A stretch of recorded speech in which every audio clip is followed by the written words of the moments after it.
정치쇼. 안녕하세요. 시대의 양심 마성의 중독성 대체 불가 정봉재 정치쇼 정봉재입니다. 자, 지금 이 시각 여러분이 가장 많이 찾아본 실시간 검색어 살펴보겠습니다. 유시민 정재승 어제 가상화폐 토론회 화제죠. 그다음 개파라치 3월부터 개파라치 시행합니다. 목줄 안 한 거 신고하면 최대 10만 원.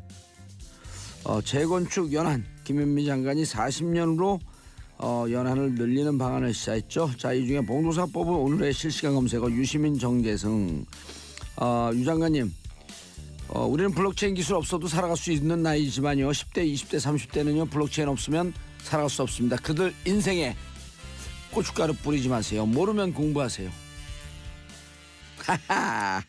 자, 오늘 첫 곡 자우림 헤이 헤이 헤이. 블록체인 모르는 사람들에게 헤이 헤이 헤이.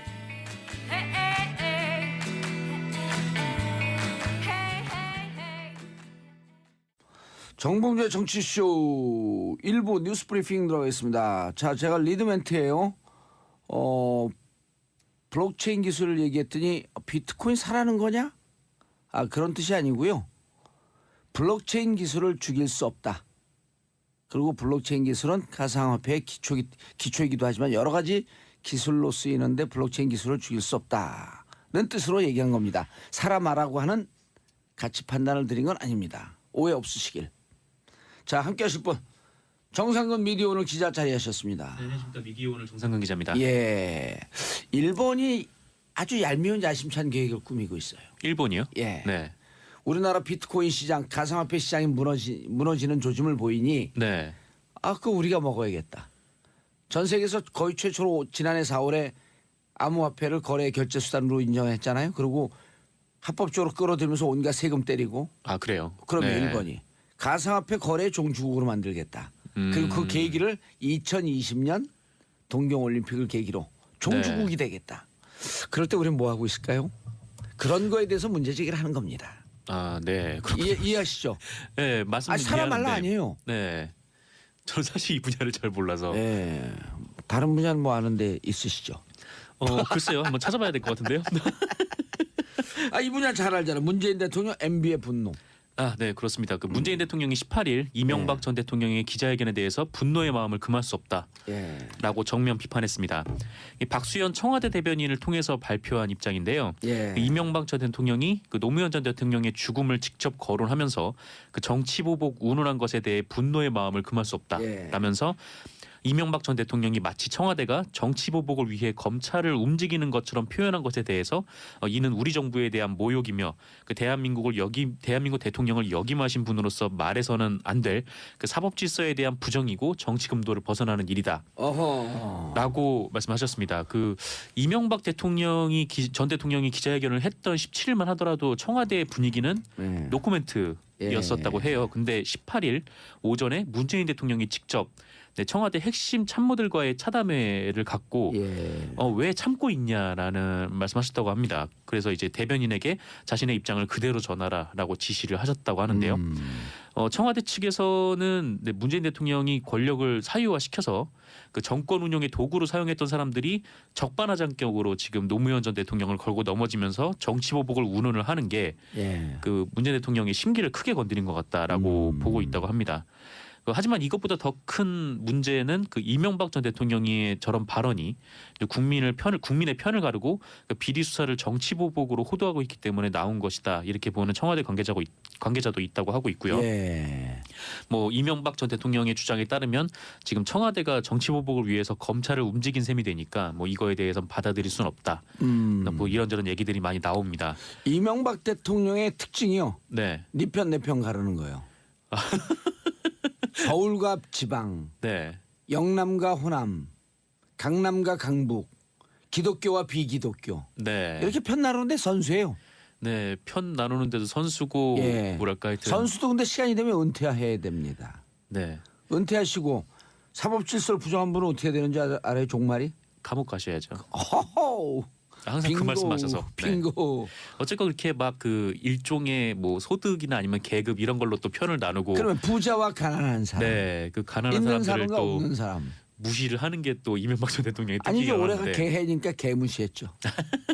이것 때문에 결국 이제 김희중 예. 네, 좀 비서관의 폭로가 이어지고 있죠. 그러면 어쨌건 그 이명박 전 대통령 측근들은 그 MB의 지침 이후에 계속해서 정치 보복 프레임을 꺼내다 쓰고 있는 그런 상황이에요. 그래서 그 이명박 전 대통령은 문재인 대통령의 반응에 대해서 아무 반응을 보이지 말라 이렇게 얘기를 했다고 하는데 예. 정작 측근들은 계속 나가서 정치 보복 얘기를 하고 있습니다.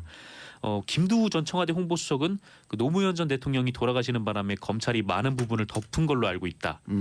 저희들도 이전 투구 한번 해볼까요? 뭐 이런 식으로 얘기를 했다고 하고요. 김두우요. 네네. 아 우리 이거 그 뉴스 브리핑 하기 전에 김두우 스토리 한번 얘기해 줄까요, 제가? 네, 어떤 스토리인가요? 그거 해도 되나요, 작가님들? 김두우 스토리. 밖에서 당황의 기류가 흐르고 제가 제일 처음 얘기하는 거예요. 네. 서울구치소에서 김두우를 만났어요. 아 진짜요? 예, 면회 대기하는 중에 의자에 앉아 있는데 네. 옆에 앉더니 안녕하세요 인사를 해요. 저는 제 인생 이외에는 관심이 없거든요. 네. 누구세요? 그랬더니 저 누구세요? 김두우입니다.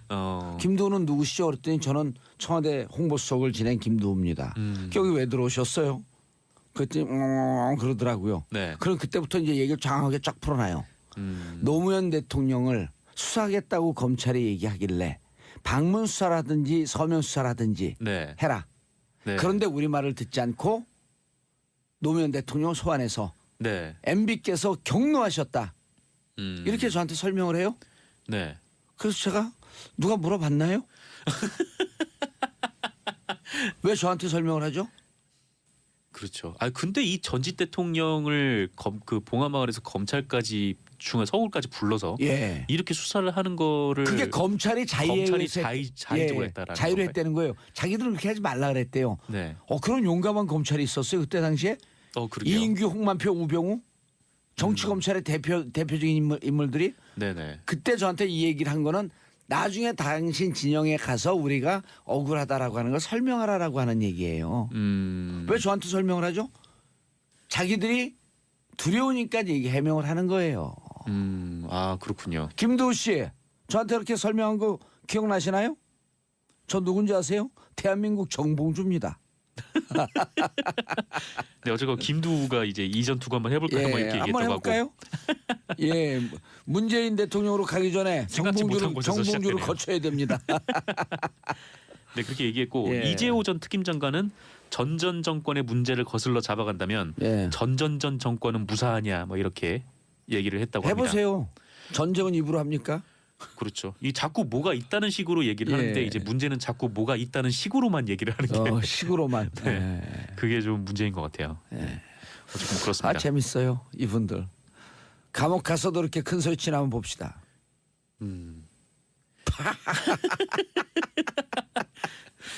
예. 다음 소식 전해드릴까요? 예, 우리 이거 검열에 걸릴 것 같죠? 저는 별말 안 했습니다. 이분은 이름이요 미디어 오늘의 정상근 기자입니다. 비겁하게 혼자 빠지려고. 네, 같이 빠지시죠. 네, 다음 소식 전해드릴까요? 예. 네. 김인옥. 오. 전에 나왔어요 몇 번에 드디어. 몇 번 말씀하셨죠. 네, 그 이명박 전 대통령의 배우자인 김윤옥 여사가 예. 이명박 대통령 재임 시절 건방지게 여사가 뭐예요? 김인옥 여사님. 네, 께서 그냥 여사라고 하겠습니다. 그 국가정보원 특활비로 명품을 구입했다라는 폭로가 나왔습니다. 오. 박홍근 더불어민주당 원내수석 부대표의 주장인데요. 그 예. 김희중 전 대통령 1부속 실장의 검찰 진술 내역을 제보받았다라고 하면서 이렇게 말을 했습니다. 박홍근 의원은 어제 이명박 전 대통령이 기자회견을 한 것도 엊그제 예. 기자회견을 한 것도 이 김희중 전 실장의 진술이 큰 영향을 미쳤다라고 주장을 하고 있는데요. 예. 이 박홍근 의원에 따르면 그 문제의 진술은 이 김희중 전 실장이 특활비 1억 원을 국정원으로부터 받아서 예. 이걸 달러로 바꾼 다음에 김윤옥 여사를 보좌하는 당시 청와대 이부속 비서관실에 예. 부속실장에게 줬고 이 돈을 이명박 전 대통령 해외 순방 중에 그 명품 등을 구입하는 데 썼다라는 예. 것입니다. 달러로 환전까지 해서 줬다는 거 아니에요? 네, 달러로 환전을 해서 그 이부속실에 줬다는 거죠. 아하. 이명박 전 대통령 측은 이 김윤옥 여사가 2011년 미국에 방문할 때 명품을 구입했다는 게 말이 안 된다. 그때 뭐 일정상 보면은 예. 항상 대통령이랑 붙어 다니게 돼 있고 뭐 거의 뭐 쇼핑을 할 시간적 여유도 없었다라고 이렇게 주장을 하고 있는데 뭐 당시에도 뭐 김윤옥 여사가 뭐 특정 브랜드의 그 매장을 네, 그 문을 닫아놓고 쇼핑했다 뭐 이런 일종의 지라시라고 할까요? 하여튼 그런 것도 좀 돌았다고 하고. 정보가 돌았죠. 네네. 예. 이때 당시 국정원 기조실장은 누구냐면요. 목용만 실장입니다. 목영만 실장이요. 예, 목용만 실장. 네. 그래서 지금은 5억 5천만, 5억인가 5억 5천만 나왔지만 앞으로 특활비 더 나옵니다. 네. 박홍근 의원님 궁금하면 저한테 전화하세요. 010-4336-0515. 아, 본인 010-4336-0515. 전화번호를 방송 중에. 네, 예. 그렇군요. 앞으로 나올 게 줄줄이에요. 그 제가 4개월 전서부터 예견했잖아요. 네. 한 두 여성의 이름이 나올 것이다. 네, 전에도 말씀하셨는데 예. 네, 김윤옥 여사 얘기를 하셨었는데 한 분은 누군지 아세요? 한 분이요. 예, 누굴까요? 두 여성이라고 예, 말씀하셨었죠. 두 여성이죠. 한 여성은 나왔고 네. 또 한 여성은요 곧 나올 거예요. 네, 저도 곧 알도록 하고요. 근데 이 정두원 전 의원이 예. 19일 그 CBS 라디오에 출연을 해서 한 얘기에 따르면 예, 어 19일이요? 네, 오늘 며칠인데요? 오늘 19일이죠. 오늘 오전에 네, 또 얘기했어요? 네. 신이 났네. 두원 형님 요즘 작두 타세요. 이 명품백 얘기는 근데 좀 근거는 없는 것 같고 예. 좀 너무 나간 것 같다라고 말을 하면서 아, 이제 문제는 그거보다 더한 게 나올 수가 있다라고 더한 게 뭘까요? 얘기를 했다고 해요. 그러니까 그게 뭔지는 자기도 아직은 근거가 없어서 말을 못 하는데 예. 뭐 그런 심증은 있고 이 대통령 그러니까 17대 대통령이죠. 이명박 대통령이 예. 당선됐을 당시에 그때 좀 의아한 일들이 한 3번 정도 일어났는데 예. 이게 대통령 당선 후에도 여파가 이어졌다. 근데 아하. 그게 어떤 건지는 정확히 말할 수는 없다. 이렇게 얘기를 했습니다. 그럼 제가 정답을 얘기해 드릴게요. 아, 네. 김희중 일부속 실장 이렇게 얘기했잖아요. 해외에 가서 명품백을 샀다. 네. 요 단어 중에 정답이 있습니다. 해외에 가서 명품백을 샀다라는 예, 단어 중에 예, 정답 있어요. 네. 자, 굉장히 짧은 단어인데요. 그럼요, 네. 정답 있습니다. 짧은 문장에 정답이 있다. 큰일 났습니다. 그렇군요. 원세훈 원장하고도 연관되어 있고. 이거 한 명 빙고. 누군지 알겠어요. 빙고. 네, 그렇군요. 그러면 또 다음 소식 넘어갈까요? 예, 다음 소식 넘어가기 전에 우리 청취자분들 궁금해 죽을라 그러시네. 네. 그렇죠. 근데 지금 얘기하면 안 돼요. 왜냐하면 검찰이 밝혀야 되는 거죠. 아, 그렇죠. 네. 뭐 이렇게 얘기가 점점 나오고 있으니까 이 예. 부분도 조만간 밝혀지지 검찰은 않을까. 정보는 다 접수했고요. 네. 확인 과정 중에 있습니다. 네, 그렇습니다. 예. 한동훈 3차장님 가자. 다음 소식 갈까요? 예. 네. 한국수자원공사가 4대강 사업과 관련된 문건을 대량으로 파기했다라는 주장이 어제 제기가 됐습니다. 어제 폐기업체 용역 직원이라고 자신을 밝힌 한 일용직 노동자 분께서 네, 더불어민주당 대전광역시당에서 기자회견을 열고 네, 수자원공사가 1톤 차량 4대 분량의 4대강 사업 등 문건을 파기했다 이렇게 주장을 했습니다. 이분은 18일 그 일용직 중개소를 통해서 그 종이 파쇄 업체에 일을 배당을 받았다고 해요. 그래서 갔더니 수자원공사 문서 해체 작업을 하는 곳이었고 거기서 문서 해체를 하는 와중에 그 4대강 4번 문건이라는 제목이 달린 파일처를 4대강 4번 문건 발견했다고 합니다. 그래서 좀 이상하다 싶어가지고 다른 데를 막 뒤져봤더니 이번에는 4대강 2번 문건이 오호. 나왔다는 거고 그 안을 보니까 그 4대강 사업의 문제점이라든지 그 보완해야 할 점 등이 나와 있었다고 합니다. 하지만 수자원공사는 이에 대해서 이게 1997년 이후에 모든 문서를 전자문서 시스템에 보관을 하고 있기 때문에 그 무단 파기한 거는 없다. 그러니까 이번에 파기를 한 거는 그게 이제 원본이 아니라 일종의 그 실무자들이 필요에 의해서 출력을 해놓은 사본이라는 거죠. 그렇게 해명을 했는데요. 이와 관련해서는 국토교통부가 사실조사를 위한 지금 긴급 감사에 착수를 한 상황이고요. 사실 이 얘기가 맞다면은 전자문서 시스템만 한번 보면은 사실 여부를 바로 판단할 수 있는 거기 때문에 네, 조사하면 금방 나올 것 같습니다. 좀 수상한 짓들을 많이 해요. 그 정권 바뀌고 네. 대통령 바뀌고 장관까지만 바뀌었지만 네. 그 밑에 국가장은 과거 정권 그대로거든요. 그렇죠. 이게 그런데 이 만약에 만약 뭐 그렇게 큰 문제가 없었다라고 하면은 그 국토교통부가 수자원공사를 관리를 하잖아요. 그래서 예. 국토교통부에 그거를 미리 좀 얘기를 하지 않았을까라는 생각도 좀 들고 그렇죠. 예. 국토교통부가 이 얘기를 듣고 긴급감사에 착수를 했다는 거는 몰랐다라는 얘기잖아요. 그래서 어허. 문건을 파기를 하는데 예. 상급기관의 일종의 보고도 안 한 셈인 것 같아서 근데 그것도 좀 의아하긴 하더라고요. 수상한데요. 전 정권에 임명되었던 국장 과장님들 한 말씀 드릴게요. 동작 그만. 우리 아들 군대 갔어요. 아, 네. 제가 동작을 그만하고 있었습니다. 예, 네. 이런 거 파기하고 그러면 안 되죠. 네, 파기하고 그러면 뭐 의심을 받죠. 근데 뭐 어쨌건 원본이 따로 있다고 하니까 뭐 그거는 근데 금방 확인할 수 있을 것 같아요. 그렇죠. 알겠습니다. 부동산 추가 대책. 네, 국토교통부가 아파트 재건축 기준을 현 30년에서 40년으로 늘리기로 했습니다. 예. 원래 지난 2014년 9월까지 재건축 연한이 40년이었다고 해요. 근데 이것은 박근혜 정부 당시에 그 부동산 경기를 활성화한다면서 30년으로 줄였던 거고 이거를 다시 40년으로 늘리겠다는 것이죠. 좀 리모델링해서 쓸 수 있는 거는 쓰는 게 좋죠. 너무 이렇게 긴급하게 막 부시고 하고 그러지 말고. 그렇죠. 이게 뭐 재건축을 뭐 하다 보면은 어쨌건 그걸 다시 부시고 또 다시 또 자원을 들여서 다시 세워야 되는 거니까 맞아요. 좀 자원 낭비가 아니냐 좀 이런 지적도 있었고.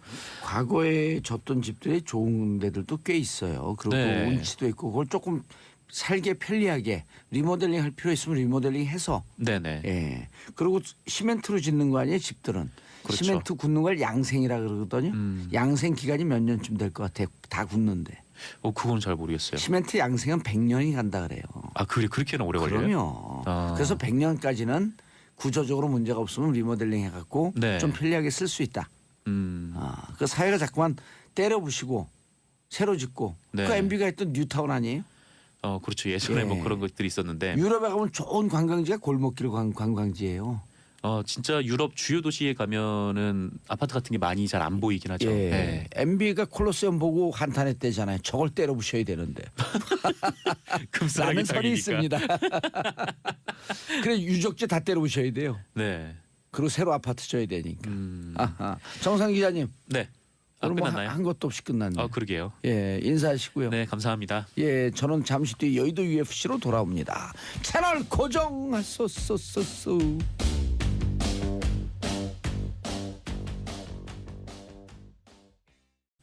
정봉재 정치쇼 2부 들어왔습니다. 여의도 UFC 얼티밋 파이팅 컨퍼런스 무한 끝장 토론.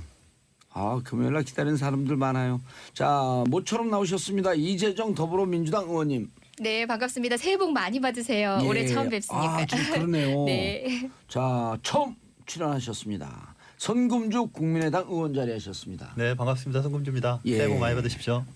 그리고 전 재선, 전 장관, 전 최고, 전직 전문 진수희 바른정당 전 최고위원 네, 바른정당의 자리하셨습니다. 진수입니다. 반갑습니다. 무슨 장관 하셨어요? 보건복지부입니다. 몇 년? 한 13개월 했고요. 예. 그때 일 많이 했어요. 그때 예. 현역 의원이었죠. 세비도 받고 장관 월급도 아닙니다. 받고 둘 중에 하나 선택하도록 되어 어느 게 더 많아요? 있었고요. 실질적으로 장관 일을 하고 있었기 때문에 장관 쪽 급여 받았습니다. 예. 그건 또 판공비 됐으니까 그걸 선택한 거죠. 판공비는 제가 전혀 아니에요. 건드릴 수가 없었고. 예. 어느 쪽이 더 많은가요? 아니요, 장관이 거의 많죠. 비슷해요. 거의 비슷한데 판공비 쓸 수 있는 그 법인 카드, 우리는 특활비가 배정된 부서가 아니었어요. 요즘 오. 한창 문제가 되는. 안 친이기 때문에 근데 특하면 원래 잠깐 판공비 카드를 다 우리 비서실 직원들이 저는 구경도 못한 상태에서 그래서 엄청 투명하게 하구나 뭐 그렇게 생각을 했었어요. 네. 그 잘하셨다 이런 얘기죠. 장관은 잘했는데 아니요, 대통령 잘못했다. 일을 열심히 했고요. 예. 그때 이제 제가 한 가지 잠깐 바로 잡을게요. 우리 국민들이 장관 하루만 해도 뭐 연금 받는다 이런데 그거 전혀 사실이 아니라는 거를 그래요? 다시 한번 말씀을 드립니다. 예. 진수 의원님이요. 그 방송 분량에 대한 욕심이 많으셔요. 기회 아니에요. 오면은 끝까지 갑니다. 네, 드리겠습니다. 지금부터 입 다물게요. 인사도 안 하셨네, 차 의원. 자, 그리고 자유한국당 소속인가요 지금? 네, 그렇습니다. 자유한국당 재선 의원 출신 차명진 의원 자리하셨습니다. 네, 반갑습니다. 새해 복 많이 받으십시오. 예. 목소리가 중후하세요. 네. 좀 새해에는 좀 무게 있게 나가겠습니다. 몇 번 떨어지셨어요? 2번 떨어졌습니다. 그 떨어진 만큼 인간이 성숙됩니다. 우리 정봉주 의원은 학교 갔다 왔어. 그렇게 많이 떨어졌는데도 별로 성수가 안 된 것 같아요. 예. 아니 떨어질 기회가 없었잖아. 무지하게 떨어졌어요. 아 정말 그럼요. 내가 모르는 사이에. 떨어지기도 많이 떨어지고 출마 못하기도 많이 못했고. 제가 21살서부터 출마하려고 그랬거든요. 자, 진수 의원님 아 예. 주제 나왔어요. MB 잘 아실 텐데. 예. 제가 이렇게 웃을 일이 아닌데. 그렇죠. 예. 어제 그저께 저기 골목 성명이 아니라 콜록 성명 보셨죠? 콜록 성명이라 그래요 또. 예. 예. 왜 그렇게 기침 많이 하셨어요?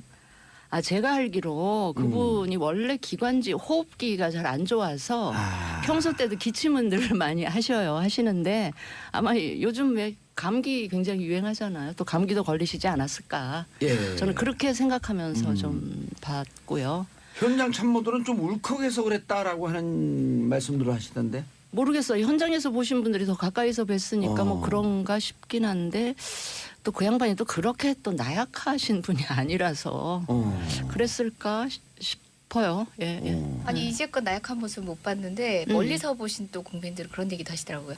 많이 초조하구나. 그래서 나온 그런 느낌이 많이 태도다. 들었죠. 예, 그런 댓글은 느낌 이제 제일 들었어요. 많이 달리더라고요. 곧 아플 예정이시다. 아니 뭐 아주 평상심이기야 하겠어요. 그럼요. 그 아래 자기 돕던 그 참모들이 다 줄줄이 이제 구속되고 그러는데 그렇게 평상심일 수는 없겠죠. 예. 근데 어떤 분들은 이제 구속될 분들이 구속될 때는 초조하지 않으시다가 김희중 부속실장이 구속되지 않으니까 그때부터 초조해지신다 이런 얘기도 평가가 있더라고요. 근데 김희중 그 제1부속실장 보면서 충격은 좀 받으셨고. 과거에 98년도에 그 수행비서인가 하다가 감옥 간 분이 있잖아요. 그 MB 그 저기 네, 국회의원 의원 시절에. 의원 시절에 그래갖고 그 선거 자금 예, 예. 그거 내부 고발하고 그래갖고 그분 때문에 선거법 위반으로 아웃됐잖아요. 예, 예. 그분의 데자뷰를 보는 것 같다. 그런 분들이 얘기 많이 하잖아요. 그분도 그때 이제 누구에게 맞는지 모르지만 선거 때 쓴 돈을 달라고 그랬더니 돈에 대해서는 피도 눈물도 없었고 결국 1, 2천만 원인가 쓴 걸 안 주더라. 그래갖고 그분이 고발한 게 뭐였었냐면 불법으로 또 다른 유사 선거 사무실을 차렸다. 이렇게 하고 고발한 거거든요. 그러니까 지금 저는 요즘에 생각이 많이 드는데 예. MB도 그렇고 박근혜도 그렇고 그 과거에 가장 그 가까이 있던 사람들 그렇죠? 네. 이게 무슨 뭐 법적인 문제, 도덕적인 문제하고는 별개로 또 사람의 좀 문제였다. 주변에 있던 사람들이 이렇게 이제 이 입장을 바꿔서 소위 말하면 이제 배신을 하잖아요. 그런 걸 보면서 저는 좀 여러 가지 많은 생각을 해요. 그런데 사람이 소위 말하면 이 어디까지 의리를 지켜야 되는가 이런 생각도 좀 해보고 그러면서 좀 드는 생각이 두 가지 중에 하나여야 될 것 같아. 하나는 자기하고 같이 있었던 그런 참모나 동지들하고 공범이 되든지 아니면 아예 정말로 아무것도 안 하든지 그 둘 중에 하나 아니면은 항상 문제가 생기더라고요. 그거는 제가 볼 때 이 진영을 떠나서 그런 문제들이 항상 발생해요. 최근에 정두원 의원님이 방송 나와서 예전에 그래도 MB 곁에 계셨던 분이 뭐 왜 이렇게 배신하냐 이런 얘기 많이 듣지 않느냐 했더니 배신은 내가 한 게 아니라 MB가 한 거다 이런 명언을 하셨어요. 저는 명언이라고 평가를 했는데 사실상 MB에 대한 신뢰를 지키겠다라고 선언하고 계신 분들보다 그런 직원이 저는 더 감동적이었는데요. 아니 근데 이 문제가 그 한 사람의 배신 프레임으로 가서는 안 될 것 같아요. 그럼요. 그래 아예 그냥 예, 배신 그렇죠. 얘기를 하시니까 그러니까 그런 얘기를 이제 했습니다. 일반적으로 이제 이 소위 말하면 이제 대중 정치를 하고 도덕 군자 연 하시는 분들은 이제 그렇게 얘기하시면 되는데 우리 이렇게 보면은 쭉 정치의 그 역사를 이렇게 보면요 네. 오히려 더 스펙타클하고 어떤 사람들의 관심을 이끄는 문제는 뭐냐면 누가 더 대의에 충실하느냐 누가 대의를 거머쥐느냐 이거가 아니라요. 누가 자기 주변 관계를 관리 잘하고 잘하느냐. 주변에서 누가 힘을 얻어내느냐 이게 사실은 사람들의 관심을 가져요 사실은. 그리고 드라마 같은 것도 정치 드라마도 그 소위 말하면 힘이 가지려면 그런 이 주변의 그 관계 마이크로 폴리틱스 있죠.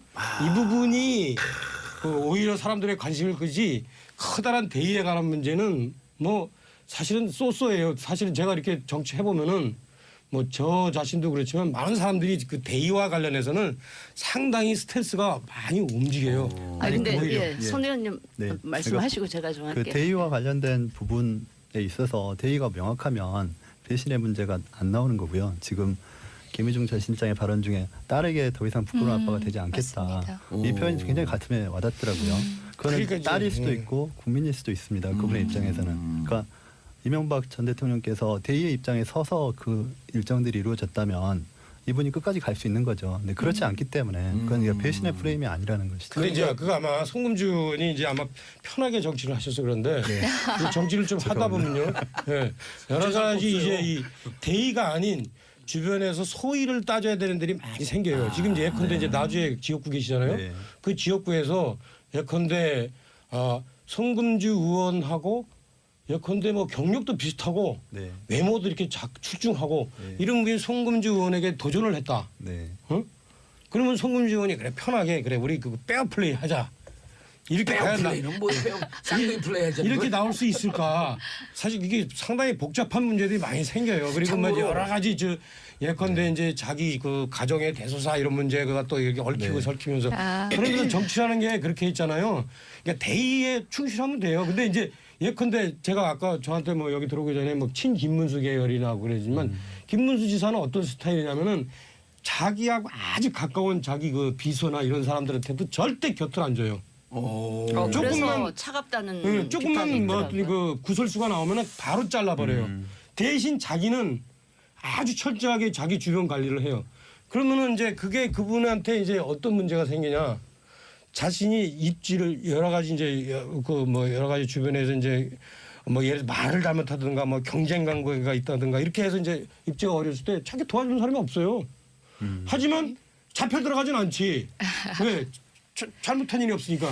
하지만 거기서 끝나는 거예요. 이렇게 예. 정치라는 게 그런 그 이 상당히 이게 우리 차 단순하지 의원님이 않은 문제들이 그 있어요. 잠시 이제 여의도에서 비껴나가신 지가 좀 되셨는데 또 우리 70년대생 우리 송금주 의원님과 저 같은 경우는 그런 걸 조금 아직은 드라마에서 보던 이제 야사로만 듣던 얘기고요. 사실 이제 대의만으로도 승부를 해도 국민이 호응해주고 분명히 그런 분위기가 시작된 건 맞고 국민들도 잘 알고 있는 것 같아요. 근데 이제 제가 한 가지 조금 네. 유감스러운 거는 다 지금 국민을 위해 일하도록 되어 있는 공적 영역에 계신 분들 사이에서 일어난 일들을 마치 그 개인 간의 인간관계, 사람 관리 이런 쪽으로 환원시켜서 자꾸 이야기를 끌어가려고 하는 이거는 사실은 장사미사들 술자리에서나 그런 거를 이야기할 일이지 심지어는 언론이나 이런 공당에서도 그런 이야기를 서슴없이 하면서 그게 마치 그 사람이 잘못한 거냐 이렇게 몰아가는 이 분위기에 대해서 저는 굉장히 유감스럽게 아니, 소수의 마초적 생각을 남성들이 하죠. 그런 걸 좀 즐기고 소비하시는 분들도 없지는 않은 것 같아요. 그러면서 이걸 갖고 뭐 별걸 손대기로 하지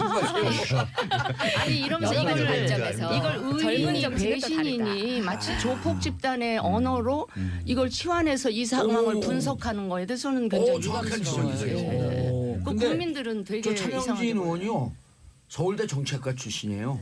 정치학과 박사과정까지. 박사 그리고 그러니까 과정까지 지금 정치라는 게 아까도 얘기했지만 정치하고 종교하고 차이가 뭐냐면 종교는 철저하게 개인이 벗어난 어떤 그 대의를 갖고 논문 쓰는 하는 건데 그래요. 정치인이잖아요. 그 과정에 네. 인간의 오욕칠정이 결합돼 있어요. 어머, 좀 좋아. 어머, 좀 좋아. 정두원 의원도 지금 정두원 의원도 있잖아요.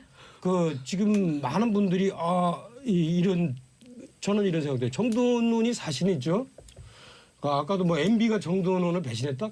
그렇게 보기 어려워요. 정두원은 SD 아시죠? SD하고 파워스트로크를 SD는 뭐예요? 이상덕씨. 알면 초기에 권력 초기에 이상득하고 정두원이 하고 이재호 셋이서 3자가 트라이앵글로 권력 투쟁을 해요. 내부 권력 투쟁을. 하다가 인수위원회 시절이죠. 예, 거기서 정두원이 밀려나요. 여러 가지 어떤 이유로 인해서. 그런 이유로 인해서. 그럼 과연 그러면 지금 정두원 의원이 지금 하는 얘기 있잖아요. MB가 잘했어야지. 내지는 말이야. MB는 주변 사람들을 저렇게 관리를 잘못했어요. 이분들도 있잖아요. 전면적인 그런 진리가 아닌 측면들이 있어요. 그러니까 이게 정치라는 게 이렇게 간단치 않습니다. 물론 기본적으로 대의를 지켜야 하나 사람이 대의를 지키는데 한계가 있어요. 다. 예. 어쨌든 저희는 현안 정치 토크하러 왔는데 너무 심오해지고 있어요. 비정치회담 같기도 하고. 상하게 예. 수준으로. 예, 진행자님. 아니 근데 저기 우리 차명진 의원이 제가 오랫동안 알고 있는데 야사와 잡사이능하고 그리고 대용문고등학교를 나왔어요. 아, 용문고등학교 그 유명한 용문 정치인들이 많아요. 지금 아. 사무총장 하는 우상호. 아니 사무총장 국회에 김규홍이 거기. 김교웅하고 동기동창이고요. 네. 우상호, 임종석의 선배예요. 예, 제 네. 후배들입니다. 예, 용문고등학교. 근데 저는 거기서 뿌리가 있습니다. 현역 잘 나가는 3명 이외에 조금 좀 밀려나 있으니까 좀 감정적으로 이해 좀 해주세요. 아닙니다. 자, 정치 보복이라고 했어요. MB 어떻게 보셨어요, 진수 의원님? 정치 보복이다. 경계가 애매모호하죠. 예. 노무현 대통령의 그 비극적인 그런 사건이 없었다면 또 그렇게 보는 게 무리일 수도 있는데 이제 그런 게 있었기 때문에 좀 그렇게 볼 수 있는 여지도 있다. 그래서 저는 이번 기회에 제가 그 생각이 났어요. 제가 그 10년 전에 노무현 전 대통령이 수사하고 뭐 그런 과정에서 아우 이게 또 몇 년 후에 또 악순환의 어떤 그게 빠지면 어떻겠나 걱정이 돼서 수사는 드러났으니까 하되 전직 대통령에 대한 예우 차원에서 그냥 대승적으로 이렇게 이 대통령의 결단으로 이렇게 가는 게 그러니까 덮는다는 표현이 조금 그렇지만 그렇게 가는 게 전체 국민들 또 국익 또 우리나라가 한 걸음 앞으로 가야 된다라는 그런 측면에서 보면 그랬으면 좋지 않겠나 뭐 그런 생각도 했는데 그거를 어디다가 제가 뭐 이렇게 얘기할 수는 없고. 얘기하기는 그랬는데 그랬으면 좋겠다. 이재호인데 이재호 아니요 의원한테 얘기 좀 하시죠, 그런 그랬어요. 생각을 하던 그 즈음에 노 대통령 그 비극적인 그 당시에 예 그런 일이 있었어서 뭐 하여튼 그 기억이 갑자기 오늘 나네요. 청와대에서는 우리가 검찰을 지금 이래라 저래라 하면서 가이드라인 주는 거로 이렇게 얘기하지 마라. 그러면서 청와대가 노무현 대통령 문제 끄집어낸 거에 대해서 격하게 분노. 저는 믿고 싶어요. 믿고 싶은데 어제 대통령께서 뭐 분노했다라고 한 표현을 검찰은 그렇게 가볍게 흘려듣지를 않을 수가 있기 때문에 저는 이 집권 세력이나 화가 나더라도 좀 쿨하게 이렇게 하고 그 수사를 좀 조용하게 진행을 당하는 사람은 정치 보복이라고 얘기할 수 있지만 예. 그 집권 세력은 그냥 입 다물고 있어라. 아니 화는 나겠지만 그런 또 반발이 있을 수가 있기 때문에 좀 쿨하게 검찰 수사를 그냥 조용히 지켜보는 해서 뭐 저게 법적으로 위법한 게 있으면 법 절차대로 처리하는. 참고로 제 프로그램에 나오시는 여당은 방청객 모드입니다. 예, 저는 많이 함께를 듣고 잘안 갑니다. 줘요. 예, 많이 듣고 있습니다. 어떻게 보셨어요? 문재인 대통령 정치인이던 시절부터 또 후보자이던 두 번의 후보자 과정에서도 가장 지지자들이 가깝했던 표현이 너무 정제된 표현만 쓰시던 분으로 유명합니다. 섣불리 어떤 단어를 통해서 지지자들에게 호소해서 휘감는 그런 카리스마, 좋게 말하면 카리스마, 나쁘게 말하면 그런 술수는 쓰지 않는 분인데요. 그분이 이 정도의 단어를 썼다는 것은 굉장히 많은 것을 내포하고 있고 저는 문재인 대통령의 의미 있네요. 지지자 그리고 또 저희 정당인 우리 정당 내부 목소리도 다르지 않습니다. 비슷한 온도를 느끼고 있는데요. 일단 요것과 구별해서 말씀드리건데 MB의 성명 어떻게 봤느냐. 본인으로서는 최선의 변명이자 최악의 변명을 한 거라고 봐요. 최선의 변명이라고 한 거는 정치 보복이라는 단어를 언급한 거. 제가 변호사였지만 법정에서 유죄받는 피의자 피고인들도 본인은 결백하다는 얘기 안 하는 사람 없습니다. 응당 피의자로서 피고인으로서 할 수 있는 변명한 거고요. 그다음에 최악의 변명이라고 한 것은 노무현 대통령을 언급한 겁니다. 스스로 그때가 정치 보복이었음을 인정한 겁니다. 저는 한 가지 말씀 더 드릴게요. 진수희 장관님 제가 평소에 존경하고 합리적인 생각 저도 많이 따르려고 노력하지만 대통령의 결단으로 어쨌든 이 부분을 종집을 찍을 수 있는 정도의 그런 문화가 필요하다 하셨는데 저는 우리나라 이 대한민국 한반도에 그 누구도 이런 MB의 혐의와 범죄의 혐의를 덮을 수 있는 권한이 있는 사람은 아무도 없습니다. 만약 문재인 대통령이 증거 덮는다. 탄핵감입니다. 대한민국에는 아무도 없습니다. 오해가 있을 수 있어서 잠깐 말씀드린 말씀드리는데 프레임적 차원에서 말씀드린 거고요. 드러나는 증거를 쫓아가는 과정입니다. 드러나는 증거를 덮을 수 있는 사람은 없다는 얘기고요. 이렇게 얘기하는 정치보복과 정권이 바뀌었을 때 그렇게 치욕을 주는 방식으로 있을지 없을지도 채다 모르는 내용들을 검찰에서 흘려서 죽음으로까지 몰고 갔던 그 당시 상황은 분명히 비중의 차이를 두고 평가를 해야 된다는 겁니다. 양비양시의 관점이 아니라 양비양시를 하더라도 온도를 재고 무게를 재서 정확하게 말씀하시는 게 중요하다고 반박. 생각합니다. 아, 반박이 아니고 예. 오해가 있을 수 있어서 해명. 말씀을 드리는데 해명. 그렇다고 지금 이 사안을 무조건 문 대통령의 결심으로 좀 덮어갔으면 좋겠다는 얘기는 예. 전혀 아닙니다. 아니고. 전혀 아니고 그 10년 전 그 상황에서 제가 느꼈던 소회를 그냥 예. 생각이 나서 말씀을 드린 건데 당시의 그때는 상황을 그럴 수 있는 힘이나 그 결심할 수 있는 주체에 제가 그 그룹의 일원이었기 때문에 네. 또 몇 년 후에 또 알겠습니다. 우리 국민들이 이 악순환을 볼 수도 있을지 모르겠다는 걱정. 그다음에 2009년의 지금- 상황을 말씀하시는 예, 거고. 알겠습니다. 지금도 혹시 뭐 또 10년 후에 예. 또 이런 상황이 입장이 뒤바뀌어서 되풀이될 수도 있는 거 아닌가 이런 걱정이 10년까지 정권 안 바뀔 것 같은데. 아니요. 아니 그거 그렇죠. 아니, 그렇게 그럴 수 있죠. 저게 바로 오만한 거예요. 예. 그래서 예. 제가 그래서 그냥 진 장관님의 말씀을 예. 이제 제가 조금 예. 오도한 면이 없지 않다고 예, 보지만 알겠습니다. 통상 그런 방식의 발언들을 많이 하시니까 알겠습니다. 제가 그걸 우리 전제로 하고 국민 말씀드리긴 지금- 두분 했습니다. 여기 남성 패널들도 역시 있어요. 잠깐 남성들이 10초만. 어렵군요, 진짜. 남성들도 먹고 살자. 우리 국민들의 네. 정치 저 의식이나 처음 수준으로 나왔는데. 봤을 때 그거 가능하지 않다는 거 저도 예. 알아요. 알겠습니다. 그러자는 얘기도 진정하게. 아닙니다. 네. 네. 자, 송금주 의원님. 모처럼 예. 나오셨는데. 아유, 예, 죄송합니다. 말할 게 없네요. 이번에 전남도에서 나가는 거예요? 나중에 그렇게 하겠습니다. 자, 네, 저 국민의당 기본적으로 입장은 뭐였었어요?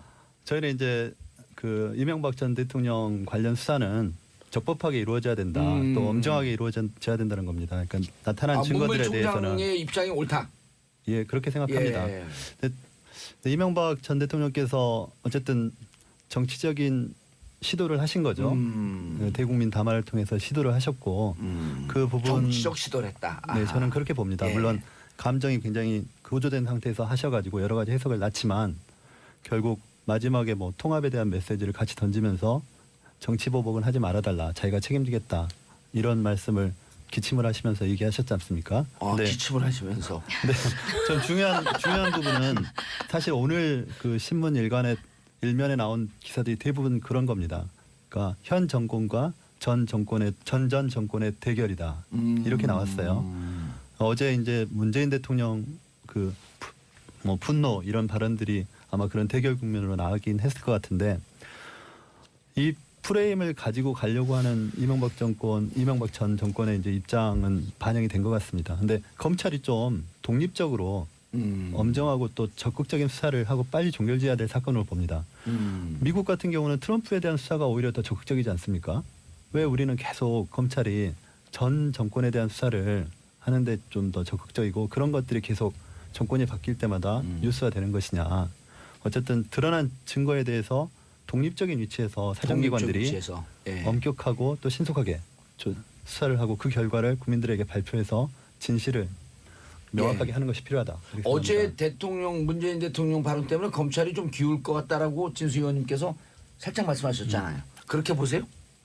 네, 지금 검찰 개혁이 진행 중인 상황입니다. 그런 것들이 아마 검찰에 어느 정도 좀 부담을 줄 수도 있지만 제가 알기로 노무현 정권 때도 예. 검찰에 대한 개입이 다른 정권에 비해서 최소화됐던 것으로 알고 있습니다. 예. 물론 제가 그때 판사 생활을 하고 있었기 때문에. 그러세요? 네. 오, 그러셨구나. 은근히 깔때기를 한번 팍. 아니다.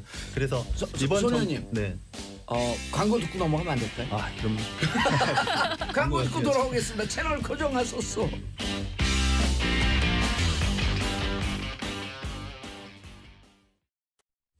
정봉재 정치쇼 3부 순서 들어가겠습니다. 여의도 UFC 이재종 더불어민주당 의원, 손금주 국민의당 의원, 차명진 자유한국당 의원, 진수희 바른정당 전 장관, 전 최고위원, 전 의원, 전직 전문 고마해라. 말 묻었다. 말 무있다. 자, 정치법 아까 하던 말씀 마무리 지시고 차명진 의원 말씀하시고. 네, 검찰에서 청와대와 별개로 독립적으로 예. 수사를 엄정하고 신속하게 진행을 해주고 그 결과물들을 국민한테 밝혀야 된다고 생각합니다. 그리고 여야 이제 다 받아들이고. 예, 그래야죠. 이제 더 이상 사법기관이나 검찰에 대한 결과에 대해서 계속 정치적으로 이용하는 형태가 반복돼서는 안 된다. 예. 이런 입장입니다. 판사 몇 년 하셨어요? 9년 했습니다. 9년이요? 오래 하셨네. 일찍 고시에 안 패스하셨나요? 돼. 저도 늦게 했습니다. 군대 갔다 오가지고. 군대 갔다 오셨어요? 네. 그러셨구나. 차은진 의원님. 정치보복. 예, 이거는 제가 볼 땐 이래요. 정패청산이면서 동시에 정치보복이에요. 그러니까 어떤 양날의 칼을 다 그럼 갖고 있다. 정치인이 어떤 정치 행위를 할 때는 아까도 말씀드렸듯이 어떤 대의적인 목적과 그다음에 소의적인 목적이 함께 항상 결합이 돼요. 그래서 어떤 걸 통해서 내가 내 이러한 목표를 수행한가 동시에 나의 경쟁자 누구를 제거한다든가 이런 어떤 아니면 나의 뭐 어떤 그 측근 누구를 또 이렇게 기용한다든가 이 두 가지 목적이 함께 있는데 지금 이 같은 경우에는 지금 문재인 대통령이 적폐청산이라는 그 목표를 계속 하는 것 대의는 분명히 있고 이 대의는 아마 제가 볼 때 이 관점에서 볼 때 절대 포기 못할 거예요. 왜냐하면 문재인 대통령이 지금 대통령 되고 나서 국민들한테 박수 받는 게 이 적폐청산밖에 없어요.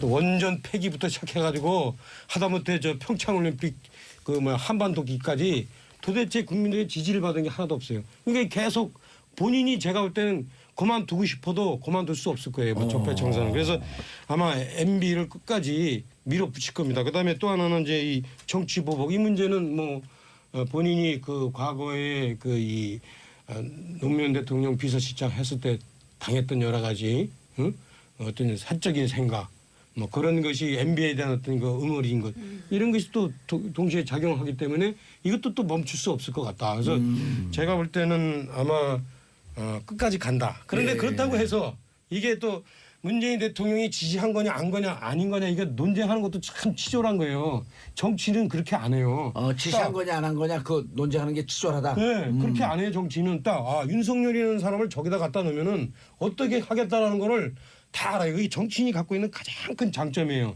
사람을 보면은 이 사람이 어디서 어디까지 움직일 수가 있다는 걸 알 수 있는 게. 또 거기다 딱 임명해 놓으면 안 봐도 내가 침대에 가서 잠을 자도 윤석열은 어떻게 움직일 거라는 걸 다 아는 거예요. 예? 그래서 문재인 대통령이 지시했느냐 안 했냐라고 논쟁을 누가 하는데 그거는 지금 이 상황을 제대로 읽지 못하는 거죠. 참 두 번 떨어지더니 도인이 된 것 같아. 아니 그래도 이제 이렇게 많이 좀 상처를 받으면은 예. 사람의 속이 보여요. 그런데 이제 아까 문재인 대통령이 하는 정책마다 실패하다 안다. 그러면 청와대가 혹은 민주당이 잘 안 될 것 같다? 저는 이미 시작됐다고 봐요. 왜냐면 이제 제가 보면 이래. 과거에 박근혜 대통령이 이게 드디어 그 실제 지지 기반이 흔들린다 안 된다라고 제가 딱 봤을 때가 언제냐면 담배값 인상했을 때. 담배값 인상하면서 그 50대 있죠. 50대 소위 말하면 이제 중하층 지지자들이 박근혜 대통령한테서 돌아서기 시작한 거야 그때. 근데 지금 딱 보니까 제가 볼 때는 20대들이 돌아서기 시작하고 있어요. 문재인 대통령한테. 그 사람들이 갖고 있는 가치관을 문재인 대통령이 건드렸어요. 그게 뭐냐면 평창올림픽에 소위 말하면 열심히 운동한 선수들을 빼고 북한 선수를 집어넣는다. 그게 아무리 문재인 대통령의 대의가 좋다 할지라도 그 사람들이 20대들이 볼 때는 이건 아니거든. 이거는 세상을 운영하는 법칙이 아니거든. 거기서부터 금이 갔지요. 또 이 소위 말하면 비트코인에 대해서도 이 비트코인을 소위 말하면 정통파 경제학자들은 소위 말하면 이 은행이나 국가가 뒤에서 신용을 담보하지 않는 화폐는 가짜다라고 얘기하는 것 자체가 20대의 경제관념에는 와닿지 않는 거야. 그 사람들 누군가가 오히려 더 나라보다 더 나를 신용을 보장해 준다라는 생각을 20대들은 하는 거예요. 그래서 누군가가 완전히 돈을 빼지 않는 한 그 돈이 계속 돌면 그 신용이 보장이 되는 게 그게 기본 경제 법칙인데 이거를 문재인 대통령이 역시 그 문재인 대통령도 기성세대였던 거야. 이거를 이제 지금도 지금 보니까 많은 지금 현 정부의 그 국가를 운영하는 사람들이 비트코인 자체를 완전히 근거가 없다고 생각하는 거야 지금. 근데 이거는 좀 제가 볼 때 이게 쭉 경제의 전반적인 흐름을 제대로 읽어내지 못하는 거고 그게 이제 20대한테 안 맞은 거예요. 그래서 알겠습니다. 거기서부터 벌써 균열이 왔고 무너지고 있다. 네. 자, 예, 이재용 의원님. 여러 가지 차원에서 생각은 많이 다릅니다만은 그래도 이제 구체적인 언급을 정책 두 가지로 얘기하셨으니까 그 부분에 대해서 말씀을 드릴게요. 박근혜 대통령의 담배값 인상하고는 달리 보아질 측면이 있습니다. 일단 두 가지 정책 언급하신 내용, 비트코인 내용과 여자 하키 선수 단일팀 내용은 지지자들 중에서도 문재인 대통령에 대해서 비토하는 여론이 있다는 것도 알고 있습니다. 하지만 기본적으로 그 정책의 기본에 깔린 어떤 철학이나 가치관의 측면에서는 박근혜 대통령의 담배값 인상하고는 분명히 다릅니다. 박근혜 대통령의 담배값 인상은 이제 부자 정책으로 가고 서민에게 고통을 가중시키는 방식으로 정부의 재정을 늘려간다는 그런 입장이 반영되고 투영되고 향후에도 그런 기재 정책들이 유지되는 가운데서 지지자들이 이탈을 해간 거고요. 그렇지만 이번 건 같은 경우는 협조를 위한 노력이 필요하고 설득을 위한 지속적인 소통이 필요하다는 측면에서는 저는 이번 사태를 인식하고 있지만 말씀하신 전망에 대해서는 다른 입장입니다. 그러니까 그 부분은 조금 이 정치를 있잖아요. 이렇게 부자냐 예. 아니면 가난한 자냐 이렇게 해서 보면은 야당할 때는 편해. 하지만 국가를 운영할 때는 그렇게 보면요. 필히 아마추어란 소리 들어요. 지금 가난한 사람 중에서도 최저임금을 그 인상을 당해야 할 아르바이트와 또 그 최저임금 때문에 가게 문을 닫아야 될 소상공인 이게 이해가 대입되고 있는 상황에서 거기서 한쪽 아유, 편을 들었다. 사회 갈등 구조가 얼마나 복잡한데 단편적으로 아니, 제가 근데 그렇게 제가 간단히 정리를 들어왔어요. 아, 네. 들이대지 마세요. 그 설득을 통해 희생을 구하는 것에 대해서 제가 좀 납득이 잘 안 가는 부분입니다. 사실 그러니까 담배값 인상 문제하고 사실 그 동일 평면에서 아이스하키 단일팀 구성이나 비트코인 문제를 접근할 수는 없죠, 당연히. 근데 사실은 그 개인의 땀과 희생을 노력을 가지고 쟁취해낸 그 올림픽 출전권 아니겠습니까? 그 부분에 대해서 어떻게 국가가 그 개개인에 대해서 희생을 얘기할 수 있는가? 이 부분에 대한 문제 제기를 해야 되는 겁니다. 비트코인에 대한 문제도 마찬가지죠.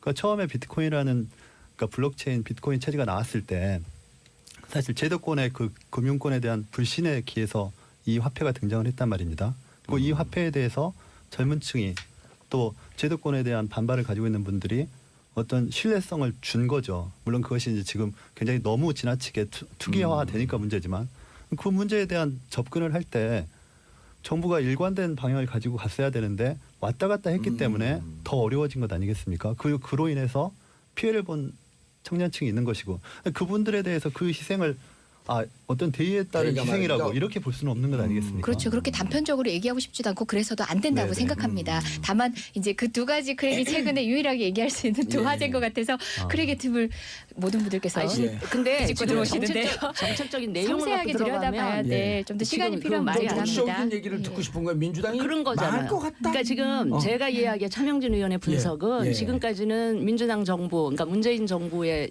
지지율이 고공행진을 고공행진을 했지만 해왔지만 균열이 이게 가기 약간 시작했다. 적신호가 아하. 지금 켜지기 시작한 거 아니냐라는 분석을 차 의원이 객관적 하신 분석이 거고 희망사항이에요. 아니요 객관적 분석인 측면이 분명히 있어요. 왜냐하면 자 아니 나도 저게 문재인 아니, 정부가 잠깐만. 너무 빨리 기우는 걸 원치 않아. 잠깐만. 우리 저 자유한국당 아니, 좀 청소 좀 내 얘기 안 해주고 했으면 끝났어. 좋겠어요. 안 끝났어요. 솔직히. 담배값 인상하고 비교한 건 무슨 얘기인가 하면 예. 제가 이야기에는 박근혜 정부의 주 지지층이 50대, 60대였는데 예. 거기서부터 이반하기 시작해서 이게 문제가 생긴 거고 예. 지금 문재인 정부도 결국 주 지지층에서 뭔가 이 불만스러운 터지기 시작했다. 정책들이 나오기 시작하면서 이게 조심해야 된다. 조심해야 된다라는 이 분석을 하신 거지 그 정책적인 컨텐츠 갖고 비교하고 이런 거는 알겠습니다. 저는 아니라고 보고요. 저는 그래서 지금 뭘 또 밑에 보고 계세요? 아니 준비해 오신 내용 다 하셔도 됩니다. 다 경청하고 가겠습니다. 공도사 그 페이스에 내가 휘말려가지고 할 얘기를 잊어버릴까봐 지금 어차피 이 고공행진은 지지율 고공행진은 계속 갈 수는 없어요. 맞습니다. 없고 이제 이렇게 이탈자가 생기고 민심이 좀 이반이 될 텐데 그렇다고 그분들이 달리 쳐다볼 데가 없단 말이에요. 대안이 없단 말이에요. 자유한국당이 대안이라고 전혀 생각은 또 그분들이 안 하시죠. 그럴 때 어떤 분이요? 이제 많은 국민들이 그러니까 박근혜 정부에 정말 실망해서 문재인 대통령의 지지를 걸었던 중도에 계신 분들 보수층에서도 예. 그나마 합리적인 걱정하지 마세요. 분들 자유한국당에 또 참여진 있어요. 진보적에서 진보 그 파에서도 예. 좀 그래도 좀 중도에 가까운 온건하신 분들 이분들이 이분들이 자연스럽게 넘어가시죠 그냥. 예. 그래서 진행하고 계신 거죠. 그분들이 기대를 걸 수 있는 저는 대한 정당이 하나 만들어질 필요가 있던 요 타이밍에 바로 그나마 좀 이념적인 지향점이 같은 국민의당과 그 바른정당이 이제 당 통합하면서 이름은 뭐라고 그래요? 국바당이 반국당이에요. 아니에요. 통합개혁신당 가칭이고요. 네. 국민 공모를 통해서 이제 정해질 텐데 예. 그래서 새로운 그릇이 하나 만들어져서 국민들한테 대안이 될 수 있다는 대안이 희망을 될수 있는. 드리면 저는 충분히 이제 그쪽으로 네. 가야 된다고 생각을 해요. 송금주 의원님은 통합파예요, 반대파예요? 일단 저희는 통합 자체가 예. 그러니까 합당이죠. 합당. 청취자분들한테 먼저 그림을 그려주고 가야 돼요. 아, 네. 통합 찬성파예요, 반대파예요? 아니면 저는- 어정뚱파예요? 아니, 국민의당이 다 함께 가지 않는 형태의 합당은 그러니까 분열을 야기시키는 합당은 안 된다는 입장입니다. 어차피 이제 그 유리 깨지고 벽지 찢어지고 책상 부셔지면서 싸울 거 다 싸웠잖아요. 거의 심리적으로는 아닙니다. 분당 상태 저는 그렇게 같아요. 생각하지 않고요. 저는 마지막까지 희망을 갖고 그러니까 있습니다. 어정뚱파는 맞죠? 어정쩡이라고 할 수는 없는 거죠. 명확한 입장이 있는 건데. 아니 입장이 근데- 길어지면 자, 어정쩡한 거. 이렇게 말씀드릴게요. 예. 저는 그러니까 이 통합을 위한 합당이라고 말씀하시지 않습니까? 저는 새로운 시도는 긍정적으로 봅니다. 그러니까 대한정당이 필요하죠. 예. 그리고 4.13 총선에서 지지를 보내준 국민들의 의사도 그렇죠. 그렇다고 봅니다. 다당제를 그러면 선택했으니. 바른정당 그리고 국민의당의 그런 합당이 그 대한 세력으로서 경쟁력을 갖고 있느냐의 문제 아니겠습니까? 저는 좀 이 진행되는 절차에 대한 제가 불만이 있는 겁니다. 그러니까 이 국민의당에도 다양한 스펙트럼을 가지고 있는 의원들이 있고 바른정당에도 그렇습니다. 그럼 이분들이 합당을 하는 과정에서 그런 서로의 좀 다른 부분들을 논의하는 과정들이 더 적극적으로 있어야 되는데 이 통합 과정이 어떤 안철수 대표 그리고 유승민 대표 두 사람의 결합에 더 집중이 돼 있다는 겁니다. 그러다 보니까 통합 반대하는 분에 대한 설득 작업이 부족하고 특히 4.13 총선에서 안철수 대표와 함께해서 정치권에 들어온 많은 초선 호남 의원들이 있거든요. 또 그분들에 대한 설득, 또 호남의 유권자들에 대한 설득이 부족하다는 것이 제가 문제를 삼는 것이고요. 유승민 대표에 대해서도 사실 좀 불만이 많습니다. 그런 부분에 대해서. 지금 합당으로 가면서 새로운 시도를 하는데 자꾸 보수 얘기를 한단 말이에요. 과거 얘기를 자꾸 하고 있어요. 통합 반대파들을 정리해달라. 무슨 자격에서 유승민 대표가 그런 얘기를 합니까? 그래서 그런 부분들이 지금 계속 이 합당 과정에서 어떤 허들이 되는 것이고 그것들을 해결해 나가는 과정으로 보시면 됩니다. 저는 아직까지 예. 그런 것에 여지가 희망을 갖고 남아있다. 있고 여지가 남아있다. 충분히 진행해 나갈 수 있다. 예. 제가 바라는 것은 바른정당에 우리 진수 의원님처럼 어떤 그 가치를 가지고 탄핵 정국에서 함께했던 젊은 의원들입니다. 그 의원들이 중요한 것이지 유승민 대표라는 하나의 상징성이 중요한 건 아니거든요. 자유한국당을 뛰어넘는 대안 세력이 될 수 있다. 하여튼 뭐 저는 자유한국당 소속이지만 줄기차게 이 국민의당 바른정당 통합을 통한 대한민국 정치의 그 중도 정당의 탄생 예. 이런 것이 필요하다 어허. 이런 생각을 해왔고 어허. 그것을 공개적으로 천명해서 사실은 자유한국당에서도 저에게 별로 안 좋은 소리 하는데 예. 그럼에도 불구하고 이제 좀 제가 우려스러운 것들이 있어요. 그게 뭐냐면 하나는 이 지금 송금주 의원 얘기하시듯이 좀 그래도 상대적으로 좀 젊은 분들인데 이 통합에 대한 고민이 너무 없어. 뭘 하고자 하는 통합이냐에 대해서 대한민국에서 이 소위 말하면 중도라는 도대체 뭔가 충분히 나왔는데. 이런 부분에 대한 고민들이 없어요. 그래 예. 없고 그저 이 서로 네가 먼저 나가라, 내가 먼저 나간다. 뭐 이런 식의 얘기만 있고 그래서 좀 안타깝다. 통합은 찬성하지만 대안 세력으로서 크기에는 너무 성찰이나 그래서 이런 주장에 대한 없고, 분명한 입장이 없다. 네, 그 다음에 이제 또 하나는 제가 볼 땐 이래요. 한국 정치가 오랜 역사가 이게 양극단이 예. 이제 이렇게 서로 공존하는 그런 정치이기 때문에 아마 이 중도 통합 정당이 합치기도 그리고 합쳐서 살아남기도 쉽지 않을 거예요. 상당히 힘들 거예요. 아마 제가 볼 때는 어떻게 보면 이제 국민들이 보기에는 지금 뭐야 왔다 갔다 하는 거 아니야? 회색 아니야? 이런 식으로 이제 비춰질 수 있는데 예. 그런 부분들이 아니고 중도란 이런 거다라는 것들을 좀 국민들한테 얘기해 줄 수 있는 자기들 나름대로의 어떤 고민하는 모습 이런 것들은 하나도 안 보이고 막 서로 그냥 낙인 찍고 너 나가라 뭐 이런 식으로 뭐 그런 식으로 얘기하는 것이 좀 안타깝다 이런 생각이 들어요. 아니 근데 알겠습니다. 중도에 대한 입장이 없다.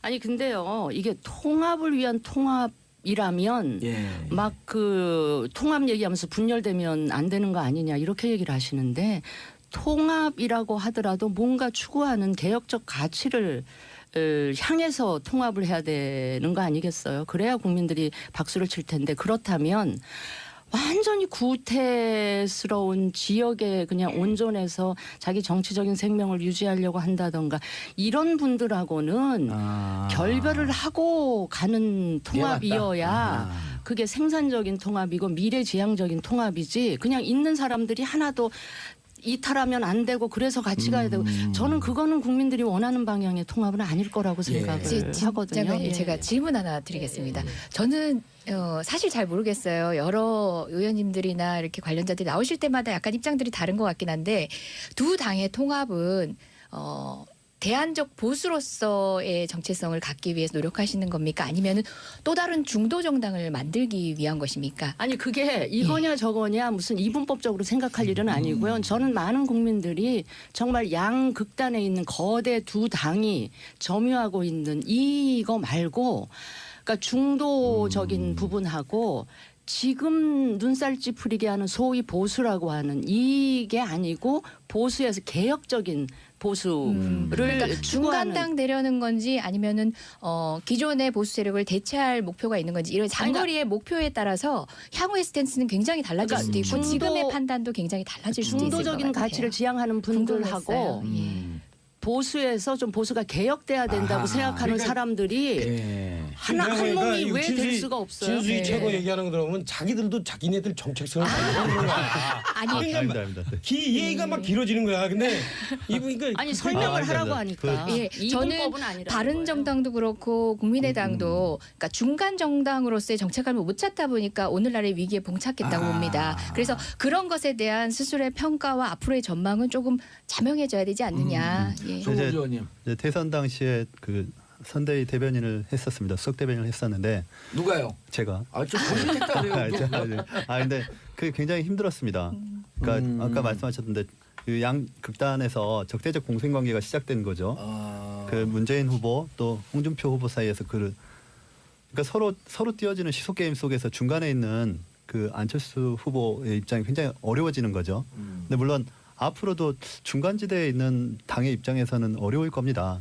근데 이제 말씀하신 것처럼 보수와 중간지대의 결합 단순한 그런 개념으로 들어가는 것이 아니고 제가 아까 말씀드린 것처럼 이 만약에 합당이 된다면 이 합당을 안철수와 유승민의 합당으로 보면 안 된다는 거죠. 저희가 말씀드리는 것은 바른정당의 그 탄핵을 같이 했던 개혁적인 젊은 의원들 마찬가지로 민주당의 그 중도를 지향하는 중도 또 개혁 세력들 그걸 함께 담는 그릇이 되는 것이지 어떤 보수를 대체하는 대안 세력이 된다 그렇게 생각하지 않는 겁니다. 알겠습니다. 그런데 전망은 전망은 저로서는 희망 섞인 전망을 할 수밖에 없거든요. 왜냐하면 원내인 단체 돼야 안 돼요.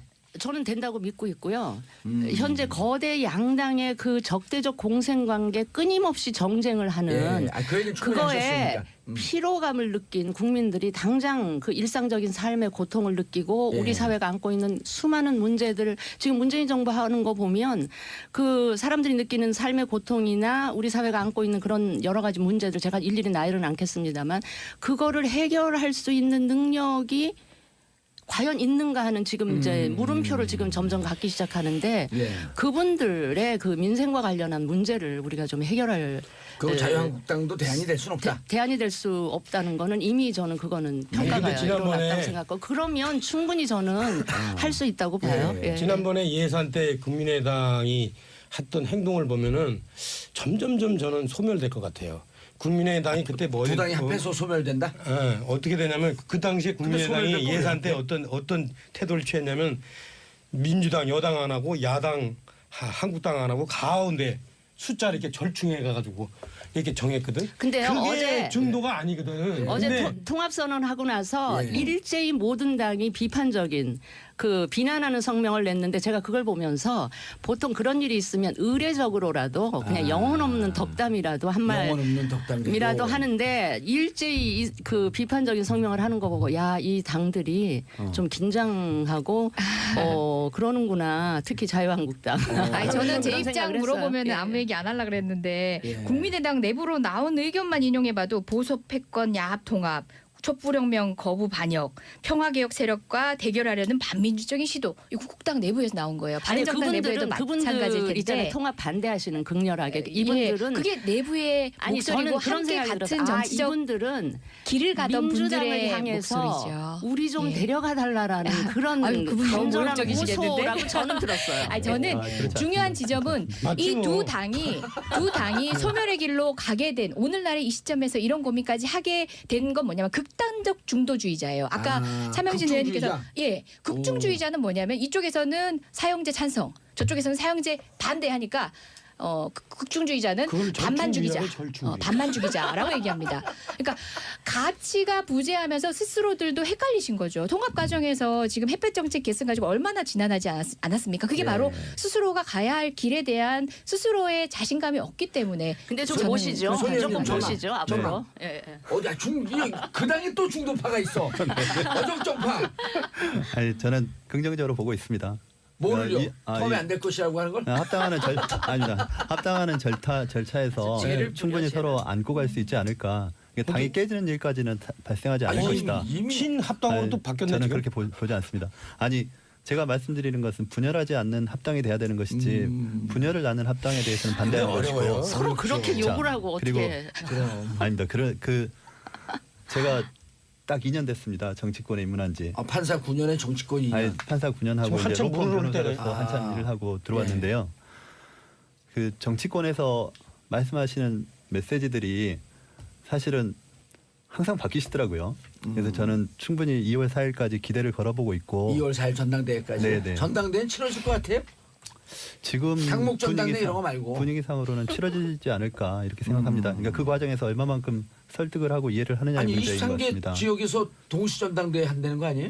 그 방식에 대해서는 저도 좀 이견이 많이 있는데요. 예. 어쨌든 그 뭐 당 지도부에서 그 방식으로 끌고 가는 것 아니겠습니까? 그래서 그 절차까지는 계속 진행될 것이고 그 과정 속에서 절차적인 그런 부족함에 대해서 얼마만큼 서로 논의가 될 수 있느냐 이런 그게 부분이 시대 변화에 필요합니다. 맞는 방식 아닌가요? 요새 전당대회 한다고 어느 한 지역에 체육관에 다 몰아넣고 하는 것보다는 왜 그게 온라인 전당대회로 하지? 그럼 그게 저기 선관위에서 뭐 허락 안 해준 것도 있잖아요. 온라인 전당대회는? 뭐 K보유팅인가 그걸 예, 그거는 허락을 안 해줘. 애초에 검토하지 말았어야 될 겁니다. 전자인증이라는 것이 이미 그 전제로 돼 있는 것이기 때문에 예. 아마 그 초반에 검토하는 분들 제 관여를 안 해서 근데 좀 오류가 있었던 것 같고 어쨌든 지금 중도 정당의 필요성은 말씀하시지 않습니까? 물론 그것이 절충주의에 불과하다 또는 극중이다 이런 비판도 있지만 지금 필요한 거는 사실 우리 사회의 여러 가지 문제들에 다양한 대해서 목소리가. 실용적으로 접근할 수 있는 세력이 필요합니다. 실용주의 얘기 나왔어요. 실용주의자. 그건 실용주의가 아니죠. 아니 어떤 경우는 제가 절충으로 그 보일 하나 수도 저 있지만 조언을 드리면요. 네. 그 이제 좌파 정치 이론가의 레이코프라는 사람이 있어요. 그 사람이 뭐라 그러냐면은 그 어떤 개별 사안에 중도란이 있을 수 없어요. 개별 사안은 예컨대 뭐 안보냐 아니면 뭐 대화냐 이런 저 개별 사안에 대해서는 분명한 자기가 입장이 있대. 전체를 합쳤을 때 그게 그러니까 소위 말하는 모자이크를 합쳤을 때 이게 회색이다.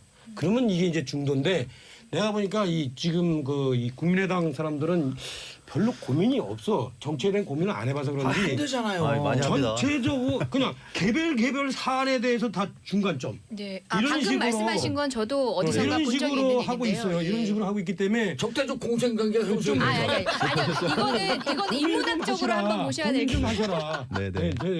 아니 그렇게 하고 또 하나는 두 번째는 분명한 건 이래요. 지금 국민의당이 있잖아요. 지금 서로 이질적인 요소가 두 개가 합쳐 있다는 거는 본인들만 몰라요. 국민들이 다 알아요. 저기는 호남 기반하고 또 중도적인 색채하고 겹쳐 있다. 근데 이게 지금 그거를 안철수 리더십이 통합을 못 하고 있잖아. 그러면 갈라서 해야 돼요. 그거를 자꾸 미련을 갖고 있어. 왜 갖고 있는 줄 아세요? 왜 갖고 있는 줄 아세요? 국민의당 의원들이 당장은 호남에서 지금 당선을 됐는데 다음에 어떻게 될지 모르거든. 안 이게 되지. 유권자들이 표가 어디로 갈지 모르겠거든. 그러니까 지금 예. 왔다 갔다 하는 아니 거야. 그렇게 마무리하는 간단하게 시간이 다 돼가는데 간절히 안될것 같아요. 저는 네. 예, 새로운 정치적 시도는 언제나 환영하고 예. 정말 기대하고 지켜봅니다. 다만 하세요, 말씀하신 좀 것처럼 제발. 이념에는 중도가 없어요. 알겠습니다. 입장을 가지는 겁니다. 끝. 이재정 더불어민주당 의원님, 송금주 국민의당 의원님, 차명준 자유한국당 전 의원, 진수희 바른정당 전 장관 네 분 인사하시고요. 네, 감사합니다. 감사합니다. 즐거웠습니다. 고맙습니다. 고맙습니다. 저는 광고 듣고 4부 비정치회담으로 돌아옵니다. 채널 고정하소서.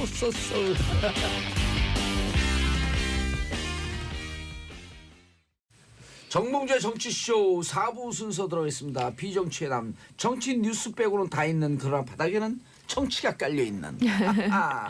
자, 하재근 문화평론가님. 예, 안녕하세요. 예, 한 영예어 개처세 문화정치평론가. 아, 저요? 예. 어차피 뭐 그렇게 해도 문화라는 게 예. 사회 현상이란 뜻이고 그렇죠. 문화는 전체를 예, 포괄하니까. 당대 사람들의 삶의 모습이란 뜻이기 때문에 예. 뭐 정치고 뭐 사회고 다 들어가는데 예. 일부 분들이 문화를 자꾸 연예로 생각하시는 경향이 있어서 자, 강경윤 SBS 퍼닝 기자님. 네, 안녕하세요. 스트롱윤 강경윤 기자입니다. 스팅윤. 저는요 지금 네. SBS 무슨 연예 TV에서 뭐 하는 거 있잖아요. 네, 뭐죠? 한밤이 TV였는 본격 한밤. 본격 한밤으로 바뀌었어 이름이? 한밤이 TV였는가 본격 한밤으로 바뀌었죠. 네. 저는 그거 진행해 보고 싶어요. 진짜 잘할 것 같아. 아 진짜요? 예. 저를 한번 털어보시겠어요? 그러면 본격 한밤? 네. 네, 그- 본격 한밤. 김구라 씨가 지금 하고 계신데. 그래요? 네, 김구라 씨는 잘 못하지 않아요? 엄청 잘하시죠. 그래요? 네. 그만두지 뭐 이제 김구라 씨. 지금 어제도 봤는데. 지금 당대 최고의 MC 중에 한 명인데 아, 네. 김구라 그래요? 씨가 오. 왜냐면 이게 이제 연애도 네, 연애 문화 이런 것도 정치를 배경 깔아놔야 되거든요. 그렇죠. 연결이 촛불 돼 있죠. 이후에. 촛불 이후에. 알겠습니다. 네. 내시생 끊임없이 예. 왜 남편 소식 끈질기게 보도하고 네. 있어요. 제가 또 진짜 한 끈질김 예, 하거든요. 한 스통. 네, 자꾸 저한테 그 오보라고 자꾸 하시면은 제가 자꾸 이렇게 팩트로 폭력을 오. 본의 아니게 해드릴 수밖에 오호. 없어서 좀 그렇습니다. 예, 팩폭. 네, 사실 월요일 날 팩트 체크. 네, 팩트 체크요. 팩트 폭력 예, 아니고요. 그 팩트 체크를 하면서 지난 월요일에 그러니까 15일 날 낸시랭 남편 전준주 씨의 그 재판이 있었습니다. 거기에 이제 낸시랭 씨와 전준주 씨가 함께 왔고 저도 당연히 재판에 취재 가서 낸시랭 씨를 1시간 정도 얘기를 한 적이 있었거든요. 예, 15일 날. 네, 15일 예. 날이었어요. 왜냐하면 그때 전준주 씨는 재판에 참석 중이었고 이게 비공개로 이루어지다 보니까 방청객들은 다 나가야 됐거든요. 아하. 그래서 저는 이때가 기회다. 제가 아. 낸시랭 씨에게 기회는 얘기를 찬스다. 해서 네 이거를 사실을 진실을 얘기를 해줘야겠다 해서 낸시랭 씨랑 이제 1시간 정도 이제 설전을 좀 벌였죠. 네, 제가 이제 이것도 아니야. 그럼 이건 어떻게 생각하냐? 이건 어떻게 생각하냐? 줄줄줄줄 얘기를 했는데 낸시랭 씨는 뭐 굉장히 약간 바위 같은 느낌으로 아주 단단하게 그거 남편한테 물어보셔야죠. 저는 몰라요. 아, 500억 이런 재력가라고 하는 거에 대해서도 확신이 있어요? 약간 있어 보였습니다. 왜냐하면 제가 이제 정확히 아는 부분은 500억 자산가 아니고 그 전준주 씨 같은 경우에는 마카오 출생도 아니고 어머니도 마카오에 있지도 않고 않는 건 않고, 확실하거든요. 예. 그건 진실이에요. 그래서 제가 그 부분에 감옥 대해서 17년 산 거죠. 그 17년은 아니고 12년 정도를 12년. 살았죠. 그것도 네. 팩트죠. 팩트죠. 네. 그래서 그 부분에 대해서 이제 낸시랭 씨한테 물어봤는데 일단 그 어디서 출생을 했냐 그리고 마카오에 어머니가 있냐 이 두 부분에 대해서는 굉장히 확고한 믿음을 가지고 있었어요. 지금 그 낸시랭 씨에 대해서 처음에는 사람들이 네. 조금 속은 거 아니냐, 뭐 피해자 아니냐 네. 동정론이 있었는데 지금 말씀하신 것처럼 워낙 확고한 믿음을 계속해서 보여주니까 그렇다면 속거나 피해자가 아니라 같은 배를 탄 거 글쎄요. 아니냐는 그건 조금 말까지도 위험해가지고 네, 거기까지는 나오고 제가 있어서 모르겠는데 여론이 안 좋아지니까 낸시랭 씨도 좀 이렇게 그 자신만의 입장에서 벗어나서 네. 다른 사람들의 말을 이제는 좀 들어줘야 될 것 같습니다. 왜냐하면 낸시랭 씨는 사실상 연예인, 그러니까 방송인이기 때문에 예. 대중의 여론이 중요하거든요. 그래서 이제는 좀 사람들의 말도 들어줘야 되는 것이 아닌가 그런 생각이 네, 그래서 듭니다. 사실 제가 조금 더 취재를 했어요. 사실 이제 낸시랭 씨가 못 믿겠으면 제가 이제 취재를 더 하겠다. 아하. 몸으로 뛸 수밖에 없죠, 뭐 기자는요. 네, 그래서 제가 지난 주에, 그러니까 월요일부터 시작해가지고 계속 사람들을 만나고 다니면서 피해자들과 접촉을 하고 팩트 체크를 하고 다녔는데 그 전준주 씨가 했던 그 여러 가지 벌렸던 사업 사실 말로는 사업이고 확인해 보니 거짓이 많았기 때문에 조금 사기에 가까운 그런 부분이 있는데 하나는 1조 원대 아트 펀드를 만들겠다라고 했던 부분과 자신이 이제 세계 명작 내시경이 있으니 미술을 좀 알아요. 미술 쪽으로 자꾸만 발을 넓혀가요. 그게 왜 그러냐면 이제 본인이 문화 기업의 이제 왕진진 회장이다라고 주장을 해왔기 때문에 주로 주변에 접촉했던 사람들이 미술관 관장, 엔터테인먼트 대표 혹은 뭐 그런 식으로 약간 여행사 대표 해외로 나가겠다 이거죠. 그래서 그런 사람들을 이제 다 믿고 있다가 지금은 다 와해가 됐어요. 왜냐하면 그분들은 상식적으로 판단했고 진실을 봤기 때문에 이건 사실이 아니다 하고 다 떠나갔는데 지금 그 독수리 오영재 5명의 사람들이 있던 그 부분이 다 떠났고 지금 그 역할을 낸시랭 씨가 혼자 묵묵히 해주고 있어서 저는 그게 너무나 안타까운 자, 상황입니다. 12년 감옥 산 거에 대해서 어떻게 네. 생각하세요? 제가요? 낸시랭 씨가. 낸시랭 씨는 그 부분은 남편은 피해자라고 생각을 합니다. 그리고 부실 수사 때문에 남편이 억울한 옥살이를 했지만 그리고 12년을 지나왔으면 이미 죗값은 치른 거 아니냐. 왜 자꾸 이렇게 아직도 범죄자로 뭐냐 이런 반응이 그러니까 그게 모르겠죠. 이제 심각한 문제가 있는 것이 그러니까 낸시랭 씨가 남편의 판사 같아요.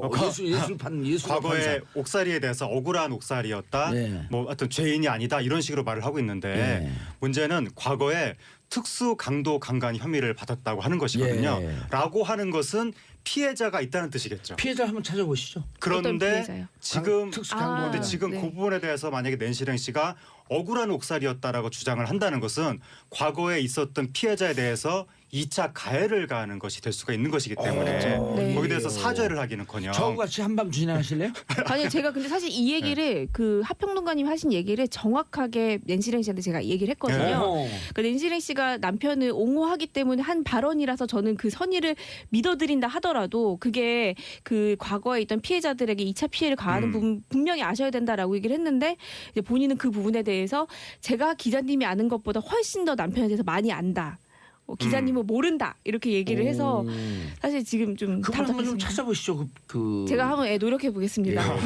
그분은 이제 밝히면 안 돼요. 그럼요, 밝히면 안 그럼요. 되고. 네. 2차, 조심스럽게 3차 다가서야죠. 네. 그리고 또 한 분 만나볼 사람이 있어요. 누굴까요? 전준주 이름이 뭐예요? 남편이죠. 예, 전준주. 네. 만났죠. 예, 만났는데 네. 전준주와 감옥에서 가장 오래 산 사람을 제가 소개시켜 드릴게요. 네네. 누구죠? 아니 몰라요. 일단 찾으면 돼요. 1940개 교도소는 제가 다 관장을 하고 있습니다. 빵계 전문가시니까. 빵계. 예? 슬기로운 감빵 생활 아, 그거 진짜요? 저한테 교도 속에 비선실 네, 쓰시다. 슬기로운 감방 생활 자문하셨다고. 그리고 네. 왜냐면 제가 거기서 유명 인사인 게 네. 그 골방 몸짱 있잖아요. 네, 네. 교도소에 하셨죠. 있는 분들은 운동하는데 다 그 책을 아, 봐요. 그게 바이블인가요? 그럼요. 네. 교도소 헬스계 네. 헬스 운동 많이 하거든요. 헬스계 바이블. 네. 아니 저기 골방 몸짱. 슬기로운 네. 감방 생활 원래 카메오 출연까지도 그랬다가 할 수 복권 있었다고. 내면서 끝. 네, 복권되는 예. 바람에. 네. 예. 자, 왕밤빵 먹는 중장년님 한 번 물면 절대 놓지 않는 세포트 기자 강경훈 화이팅. 네. 자, 다음 이슈로 넘어갑니다. 네, 다음 이슈는 박유천 반려견? 네, 그렇습니다. 박유천 씨 반려견 논란인데요. 사실 이게 7년 만에 사건이 발생된 지 7년 만에 다시 소송이 제기된다 이런 소식입니다. 이 박유천 씨는 잘 알다시피 JYJ 멤버이자 또 배우로도 활동하고 있는데요. 이 박유천 씨가 7년 전이면 2011년이죠. 박유천 씨 한 지인이 박유천 씨의 반려견에게 머리와 얼굴 등을 좀 물렸는데 그 상처 때문에 최근에 박유천 씨를 다시 고소를 했고 과실치상이죠. 왜 7년 만에? 그러니까 그 부분이 이제 다 이후에 말씀드리려고 했는데요. 이제 사건이 발생되고 본인은 쭉 치료를 받아왔고 쭉 치료를 받아오면서 약 3억 원 넘게 돈을 썼다. 그리고 향후에도 또 다시 그 재발됐다. 네, 뭐 재수술도 해야 되고 치료도 받아야 되기 때문에 그 부분 공소시효가 끝나기 전에 형사 고소를 하게 됐다라고 주장을 했습니다. 공소시효는 몇 년이에요, 이거는? 제가 알기로는 7년 정도인 걸로 알고 있는데 왜냐면 올해까지라고 제가 들었거든요. 근데 우리나라 매체가 참 문제가 있는 것이 이 사건에서 가장 핵심적인 것은 네. 그러니까 책임 유무를 가리기 위해서는 이 피해자 분이 물릴 당시의 상황이 명확하게 나와야 되거든요. 네. 그러니까 그때 뭐 박유천 씨가 옆에 있었는지 뭐 걔한테로 박유천 씨가 이분을 데리고 갔는지 뭐 등등등 구체적인 상황이 나와야 되는데 요거 관련 기사를 검색해서 몇 개를 쭉 봐도 상황에 대한 묘사는 하나도 없고 그냥 피해자의 그 피해 상황에 대한 구체적인 묘사만 잔뜩 나와 있어서 너무 매체가 정확한 사실관계보다는 좀 자극적인 부분 쪽으로 치중해서 보도를 하는 것이 아니냐. 그러니까 무조건 연예인 탓이다라는 쪽으로만 몰아가기식 보도를 하는 것이 아니냐. 그러니까 좀 매체 보도 관행에도 문제가 있는 것 같습니다. 강경윤 기자 얘기를 들어야죠. 네. 선생님. 네. 들어야죠. 네, 이게 2011년도고 당시에 이제 박유천 씨가 한창 고공행진 중이었을 때인데요. 당시에 박유천 씨가 어머니와 동생하고 함께 한 주상복합에 살고 있었고 그 강아지 견종이 말라뮤트예요. 말라뮤트 아시겠지만 썰매 끄는 강아지거든요. 오, 그 큰 개요? 네, 그 큰 대형견. 개예요. 네. 네, 오. 이름이 하랑이었는데 그 개를 이제 키우다가 너무 크고 하다 보니까 그 개를 베란다에서 키웠다고 해요. 네. 그리고 이 피해를 당하신 이 여성분 같은 경우에는 박유천 씨의 지인이라기보다는 박유천 씨 매니저의 지인이라고 알려져 있는데요. 그 여성이 이 집에 강아지를 보러 갔다가 베란다에 문을 열어서 강아지를 보고 있는 상태에서 걔한테 물렸다. 네. 이렇게 들었는데 아까 지적해 주신 대로 박유천 씨가 이때 당시 어떤 행동을 했느냐. 네. 예, 견주라는 부분은 확실하지만 박유천 씨가 어떤 행동을 했느냐 이런 부분은 아직 제가 조금 더 취재를 해볼게요. 그리고 심지어 인터넷 일각에서는 그때 박유천 씨가 집에 없었다고 주장하는 사람들까지도 있어서 네. 이게 사실관계가 어떻게 된 건지 네. 만약 그렇다면 주인이 없는데 누군가가 가서 베란다를 열고 걔한테로 다가갔다면 이것을 박유천 씨의 책임이라고 할 수가 있는 건지 이런 부분이 있는 건데 매체들이 이걸 쏙 빼놓고 그냥 박유천 씨 걔한테 누가 크게 물려서 다쳤다 이런 식으로만 보도를 하니까 네. 너무 이것은 몰아가기식 보도를 하는 것이 아니냐. 그렇죠. 뭐 사실에 대한 진실 같은 경우는 조금 더 취재를 해봐야지 명확해질 것 같은데 네. 일단 중요한 거는 박유천 씨가 당시에는 좀 사과를 했고 당시에 사과와 함께 사과할 문제가 아닌데 머리하고 그 다리를 그렇게 그렇죠. 예. 찔렀다고 그 한다면? 병원을 가서 약 500만에서 1,000만 원 정도가 든 것으로 알려진 돈 봉투를 건넸지만 그건 거부 당시에는 했다고 하고요.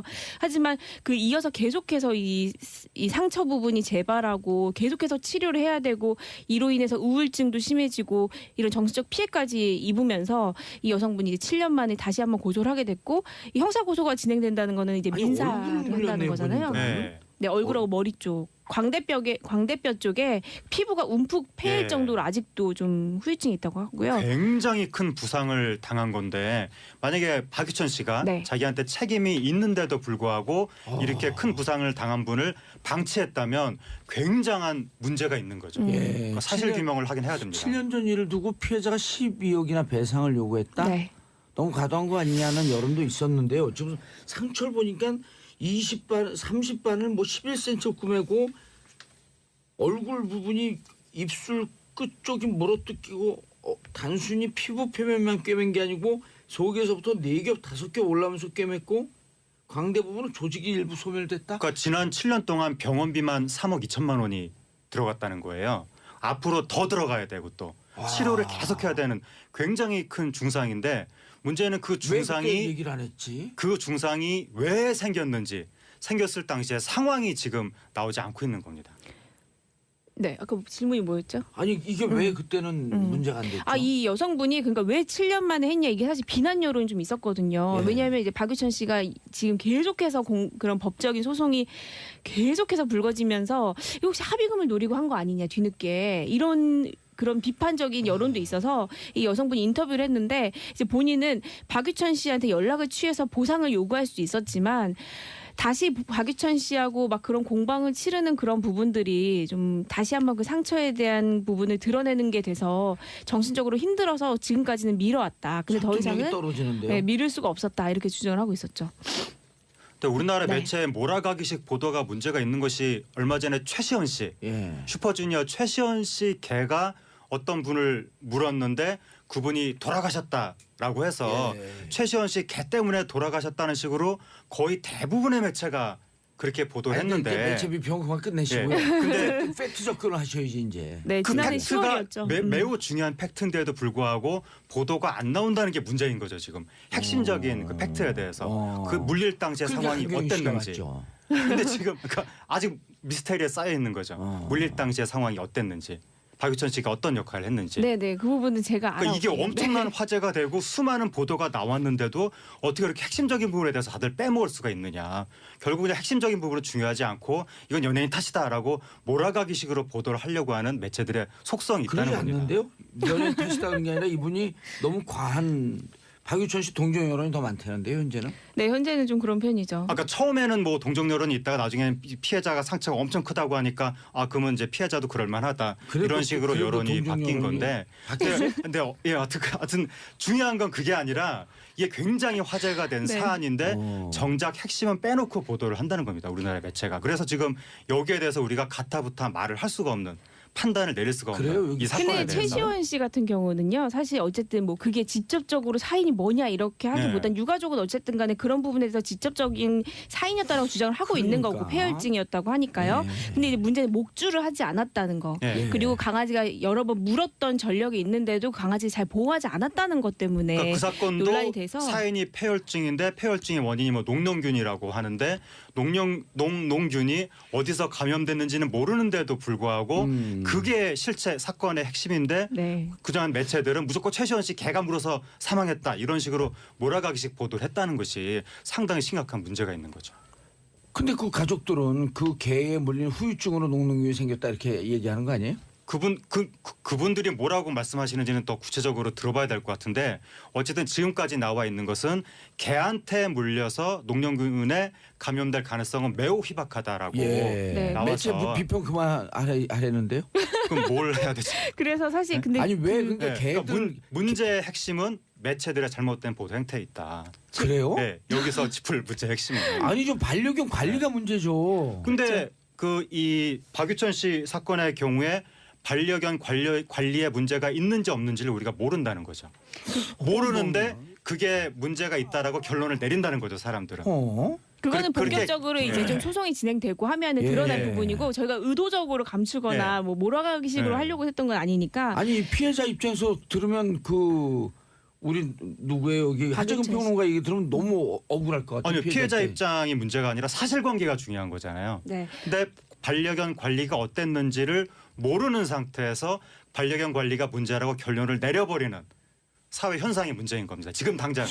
아닌데. 그 다음에 네. 반려견 관리에 문제가 있다라고 아니, 그러니까 사실관계가 그거는- 밝혀지면 그러니까 그때 가서 그건 또 그거는- 문제인 거죠. 그거는 그만하는 게 맞는 것 같아요. 왜냐하면 예. 자꾸만 이 팩트는 반려견에서 물렸냐 안 물렸냐 이 얘기를 해야 되는데 이 매체가 문제다라고 하기도 본질에서 예. 완전히 빗나간 거 아니에요. 이게. 그러니까는 그게 왜 물렸느냐가 중요한 건데, 그러니까 말씀하신 아니, 대로 그러니까 반려견 관리에 문제가 있었다라고 밝혀지면 그러면 반려견 관리가 문제가 그럼 되는 거고. 모든 얘기는 아무 데서도 얘기를 못 하죠. 아직은 밝혀지지 않은 거죠. 그러니까 그걸 밝혀야 되는 거죠. 왜 그 사건이 벌어졌느냐.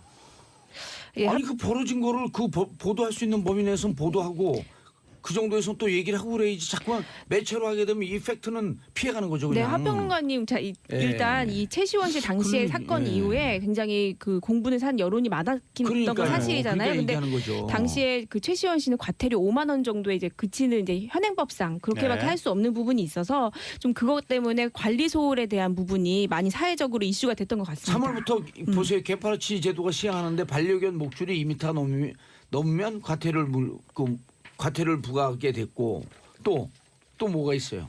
내용도 없네 뭐. 네, 그렇게 해서 이제 네. 저도 사실 강아지 키우는 입장인데 이런 보도가 나오면서 이게 사실 애초에 됐어야 될 일인데 이제 이런 식으로 굉장히 이슈가 안타깝게 되는 부분이 있어서 좀 경각심을 가져야죠, 저희가. 그럼 그 이후로 개 관리에 대해서 문제들을 계속 문제 제기를 하고 있으니까. 네. 자, 하정은 평론가님. 네. 정용화 씨의 속사정? 정영화 씨. 예. 그러니까 네. 이제 많은 분들이 아시겠지만 정영화 씨가 그 경희대 대학원 그것도 예. 이제 박사과정 예. 거기에 면접을 보지 않고 들어갔다라고 해서 상당히 공분이 일어난 사건인데 네. 거기에 대해서 지금 그 학과장 그 정용화 씨를 찾아가서 면접을 봤다고 했던 그 학과장이 뭐 직위 해제가 됐다. 해제가 논의되고 있습니다, 예. 지금. 논의되고 있다는 보도도 있고 직위 해제가 결정됐다는 보도도 있고 네, 지금은 두 일단 가지 보도가, 실무적인 예, 단계에서 동시에 논의가 되고 나오고 있는 것 있는데, 같은데 예. 되지 예. 않을까 싶은 예상이 예. 들고요. 그리고 정영화 씨에 대해서도 뭐 입학 취소가 논의되고 있다. 음. 그렇게 지금 이야기가 나오고 있습니다. 네. 입학 취소가 논의되고 있다. 논의되고 있다. 예. 근데 여기가 연예인들이 많이 다니기로 유명한 학교라고? 많이 다니기로 경희대가? 유명합니다. 이 경희대인데요. 경희대가 이 그 특히나 가수들이 좀 많은 것 같습니다. 어허. 그동안 그리고 이제 문제는 학부에도 한 300명 정도 지금까지 역대 그러니까 학부와 이제 그 학사와 그 석사 쪽까지 다 합치면은 예. 300명 정도 되지 않냐라는 예측이 있을 정도로 굉장히 많은 연예인들이 다니는 학교로도 유명한데요. 아까 말씀하셨을 때 그 면접 보지 않아서라고 했는데 이게 약간 애매한 부분이 있는 게 아하. 일단 처음에 지원을 한 거는 2016년 2학기 때 먼저 지원을 했다고 하는데요. 예. 당시에는 학교에 가서 면접을 봤다고 합니다. 아하. 근데 당시에 그 특별 전형하고 일반 전형이 있는데 본인은 일반 전형에 체크를 해야 되는 특별 전형에 체크를 해서 그게 이제 그 취소가 됐다고 해요. 그러니까 면접이 떨어지게 된 거죠. 결국에는 그렇게 돼서 두 번째 이제 2017학년 1학기 때는 예. 박사가 이제 먼저 역으로 전화가 온 거죠. 이제 지원을 해라. 다시 지원해라. 네, 아하. 떨어졌으니까 아깝게 떨어졌으니까 그 실수로 떨어졌으니 지원을 해라라고 했고 그 교수가 그러면 내가 너희 학교로 가서 면접을 진행하겠다라고 얘기를 한 어찌 보면 부분인데요. 대학이 적극적으로 유치를 한 거네요. 유치를 한 거죠. 네, 그 부분이 정확한 것 같고요. 총 3가지가 이제 아하. 합당하게 있어야 그러니까 되는데 정 씨에는 찾아가서 면접을 정상적으로 봤다는 거죠. 본인이 학교 가고. 네, 정영화 씨가 2016년 2월 2학기 때. 처음에는 근데 그때는 근데 입학이 되지 않았죠. 추가 모집 때 아니 추가 모집이 아니고 2017년 2016년 2학기는 떨어졌고 네. 예. 2017년 1학기 때 학교에서 연락이 와서 다시 지원을 해라. 추가 모집이 아니라 예. 바로 다음 다시 학기군요. 다음 네, 학기. 총 3가지가 충족이 돼야 되는데 하나는 포트폴리오고요. 하나는 면접이었고 하나는 이제 실기였는데 아. 이 정용화 씨 같은 경우에는 포트폴리오 서류는 다 작성을 했다고 예. 하고요. 실기 같은 경우에는 정용화 씨가 드라마, 예능, 가수로서 계속 있으니까 자료가 있으니까. 자료가 있으니까 그 부분은 그 부분으로 충족이 됐는데 이제 중요한 건 면접이었는데 사실 면접이라고 하면 당연히 정용화 씨가 학교에 가서 면접을 교수 면담을 하고 면접을 보는 게 당연한 예. 건데 그게 저희가 보기에도 상식적인데 교수가 내가 너희의 소속사에 가서 보겠다 연습실에 가서 보겠다라고 해서 한 부분이 이제 문제가 된 거죠. 그런 전략이 그 학교에서는 없었나요? 그 학교에서 사실 있었던 것으로 추정이 좀 되고 있습니다. 그리고 만약 그것이 하나의 제도라고 한다면 문제가 없는 거 아니에요. 학교에서 그러니까- 전형의 한 방식이라고 한다면. 그게 맞습니다. 제도가 아니라 예. 몇몇 사람들한테 주어진 특혜라고 이야기가 나오다 보니까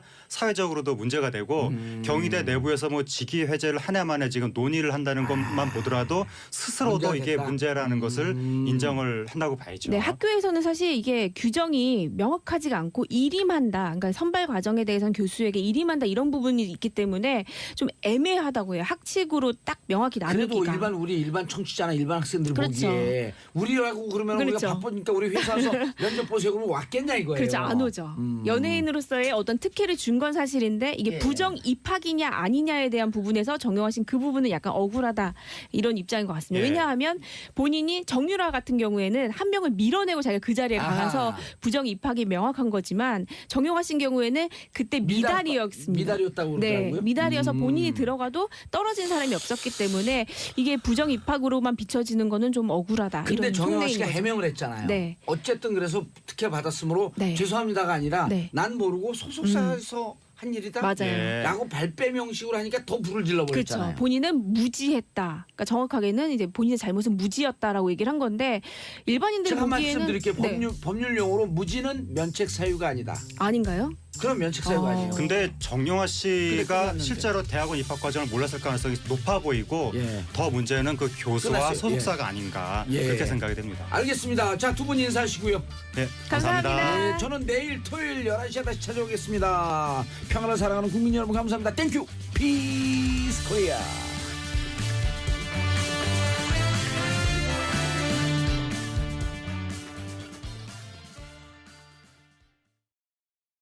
꼭 프레임을 꺼내다 쓰고 있는 그런 상황이에요. 그래서 그 이명박 전 대통령은 문재인 대통령의 반응에 대해서 아무 반응을 보이지 말라 이렇게 얘기를 했다고 하는데 예. 정작 측근들은 계속 나가서 정치보복 얘기를 하고 있습니다.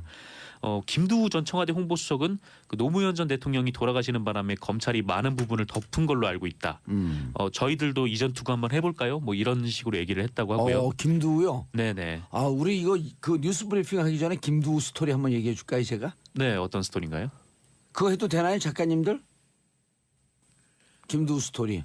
밖에서 당황의 기류가 흐르고 아, 있는데. 제가 제일 처음 얘기하는 거예요. 네. 서울구치소에서 김두우를 만났어요. 아 진짜요? 예, 면회 대기하는 중에 의자에 앉아 있는데 네. 옆에 앉더니 안녕하세요 인사를 해요. 저는 제 인생 이외에는 관심이 없거든요. 네. 누구세요? 그랬더니 저 누구세요? 김두우입니다. 김두우는 누구시죠? 그랬더니 저는 청와대 홍보수석을 지낸 김두우입니다. 여기 왜 들어오셨어요? 그랬더니 그러더라고요. 네. 그럼 그때부터 이제 얘기를 장황하게 쫙 풀어놔요. 노무현 대통령을 수사하겠다고 검찰이 얘기하길래 방문 수사라든지 서면 수사라든지 네. 해라. 네. 그런데 우리 말을 듣지 않고 노무현 대통령을 소환해서 네. MB께서 경로하셨다. 이렇게 저한테 설명을 해요. 네. 그래서 제가 누가 물어봤나요? 왜 저한테 설명을 하죠? 그렇죠. 아 근데 이 전직 대통령을 그 봉하마을에서 검찰까지 중앙 서울까지 불러서 예. 이렇게 수사를 하는 거를 그게 검찰이 검찰이 자의적으로 자의적으로 했다라는 자유로 건가요? 했다는 거예요. 자기들은 그렇게 하지 말라 그랬대요. 네. 그런 용감한 검찰이 있었어요 그때 당시에. 그러게요. 이인규, 홍만표, 우병우 정치 검찰의 대표적인 인물들이 네네. 그때 저한테 이 얘기를 한 거는 나중에 당신 진영에 가서 우리가 억울하다라고 하는 걸 설명하라라고 하는 얘기예요. 왜 저한테 설명을 하죠? 자기들이 두려우니까 이게 해명을 하는 거예요. 아 그렇군요. 김두우 씨, 저한테 그렇게 설명한 거 기억나시나요?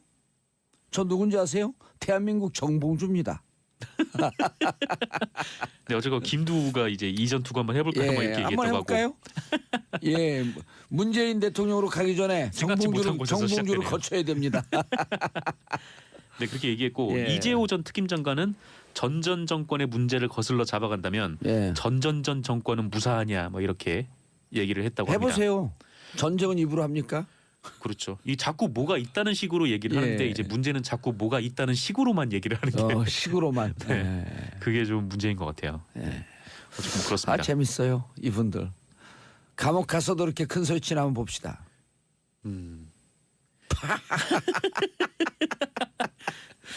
예. 다음 소식 전해드릴까요? 예, 우리 이거 검열에 걸릴 것 같죠? 아 저는 별말 안 했습니다.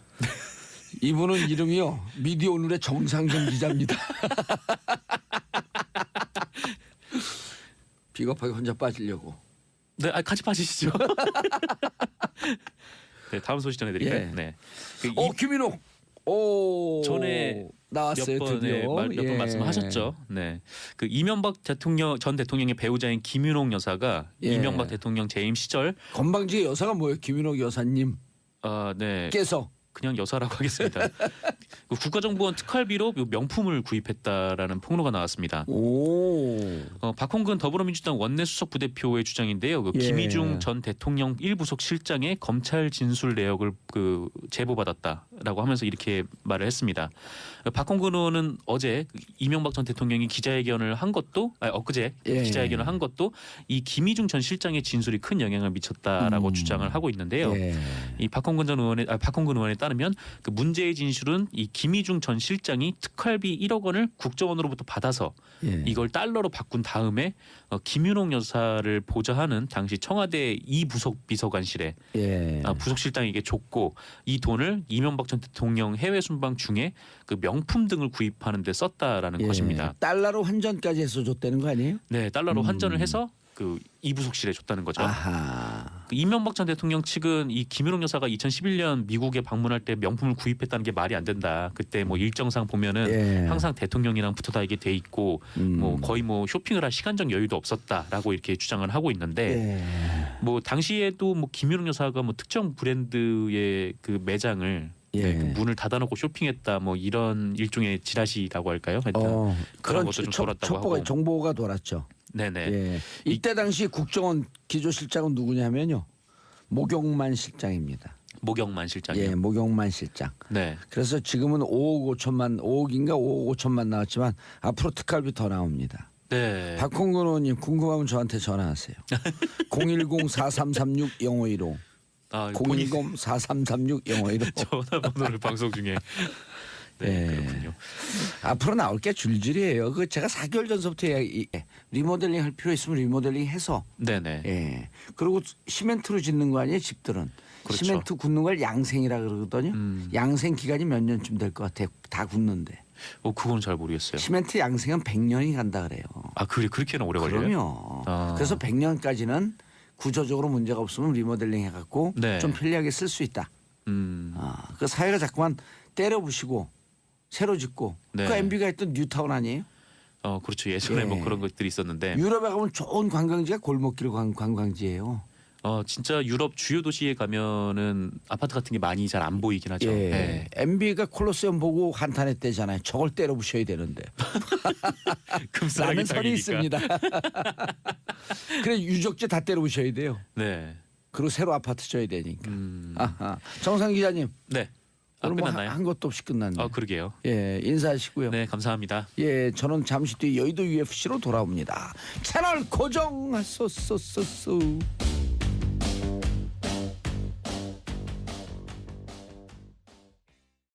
정봉재 정치쇼 2부 들어갔습니다. 여의도 UFC 얼티밋 파이팅 컨퍼런스 무한 끝장 토론. 금요일날 기다리는 사람들 많아요. 자, 모처럼 나오셨습니다. 이재정 더불어민주당 의원님. 네, 반갑습니다. 새해 복 많이 받으세요. 예. 올해 처음 뵙으니까. 좀 그러네요. 네. 자, 처음 출연하셨습니다. 선금주 국민의당 의원 자리하셨습니다. 네, 반갑습니다. 성금주입니다. 예. 새해 복 많이 받으십시오.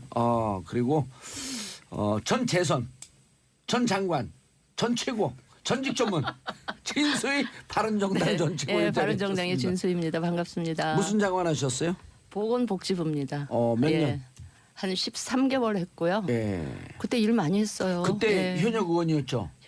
세비도 받고 장관 월급도 아닙니다. 받고 둘 중에 하나 선택하도록 되어 어느 게 더 많아요? 있었고요. 실질적으로 장관 일을 하고 있었기 때문에 장관 쪽 급여 받았습니다. 예. 그건 또 판국이 있으니까 그걸 선택한 거죠. 판공비는 제가 전혀 아니에요. 건드릴 수가 없었고. 예. 어느 쪽이 더 많은가요?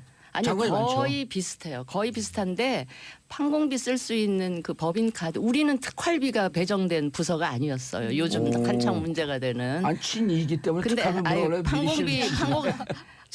판공비 카드를 다 우리 비서실 직원들이 저는 구경도 못한 상태에서 그래서 엄청 투명하게 하구나 뭐 그렇게 생각을 했었어요. 그 잘하셨다 이런 얘기죠.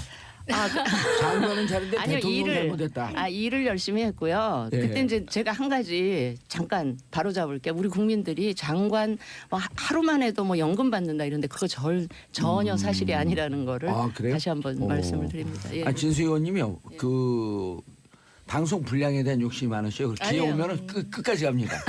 네, 다른 지금 분들 드리겠습니다. 지금부터 입 다물게요. 인사도 안 하셨네 차의원. 자, 그리고 자유한국당 소속인가요 지금? 네, 그렇습니다. 자유한국당 재선 의원 출신 차명진 의원 자리하셨습니다. 네, 반갑습니다. 새해 복 많이 받으십시오. 예. 목소리가 중후하세요. 네. 좀 새해에는 좀 무게 있게 나가겠습니다. 몇 번 떨어지셨어요? 2번 떨어졌습니다. 그 떨어진 만큼 인간이 성숙됩니다. 우리 정봉주 의원은 학교 갔다 왔어. 그렇게 많이 떨어졌는데도 별로 성수가 안 된 것 같아요. 예. 아니 떨어질 기회가 없었잖아. 무지하게 떨어졌어요. 정말 그럼요. 내가 모르는 사이에. 떨어지기도 많이 떨어지고 출마 못하기도 많이 못했고. 제가 21살서부터 출마하려고 그랬거든요. 자, 진수 의원님 예. 주제 나왔어요. MB 잘 아실 텐데. 네, 제가 이렇게 웃을 일이 아닌데. 그렇죠.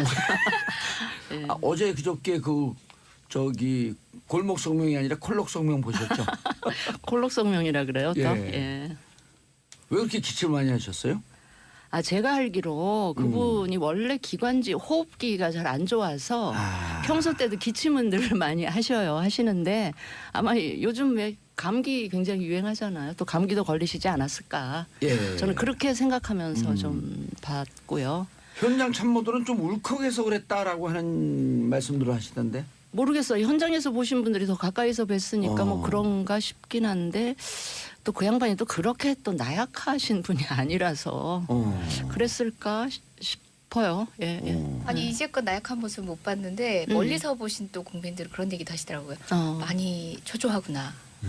그래서 나온 그런 느낌이 많이 태도다. 들었죠. 예, 그런 댓글은 느낌 이게 제일 많이 들었어요. 많이 달리더라고요. 곧 아플 예정이시다.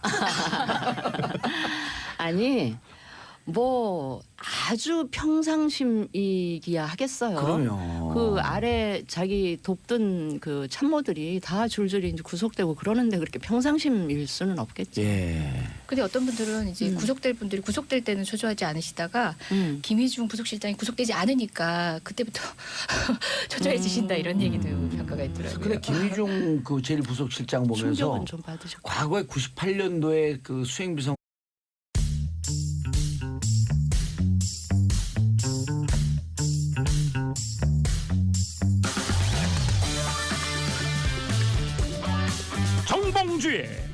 정치쇼. 안녕하세요. 시대 양심 마성의 중독성 대체 불가 정봉재 정치쇼 정봉재입니다. 자, 지금 이 시각 여러분이 가장 많이 찾아본 실시간 검색어 살펴보겠습니다. 유시민 정재승 어제 가상화폐 토론회 화제죠. 그다음 개파라치 3월부터 개파라치 시행합니다. 목줄 안 한 거 신고하면 최대 10만 원.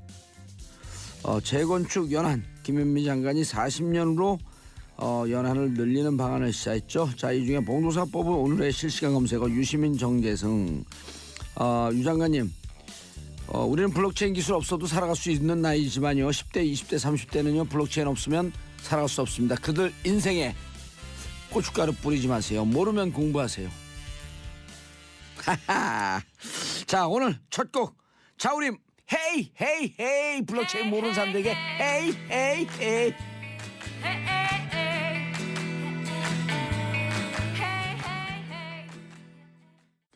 정봉재 정치쇼 1부 뉴스 브리핑 들어가겠습니다. 자, 제가 리드 멘트예요.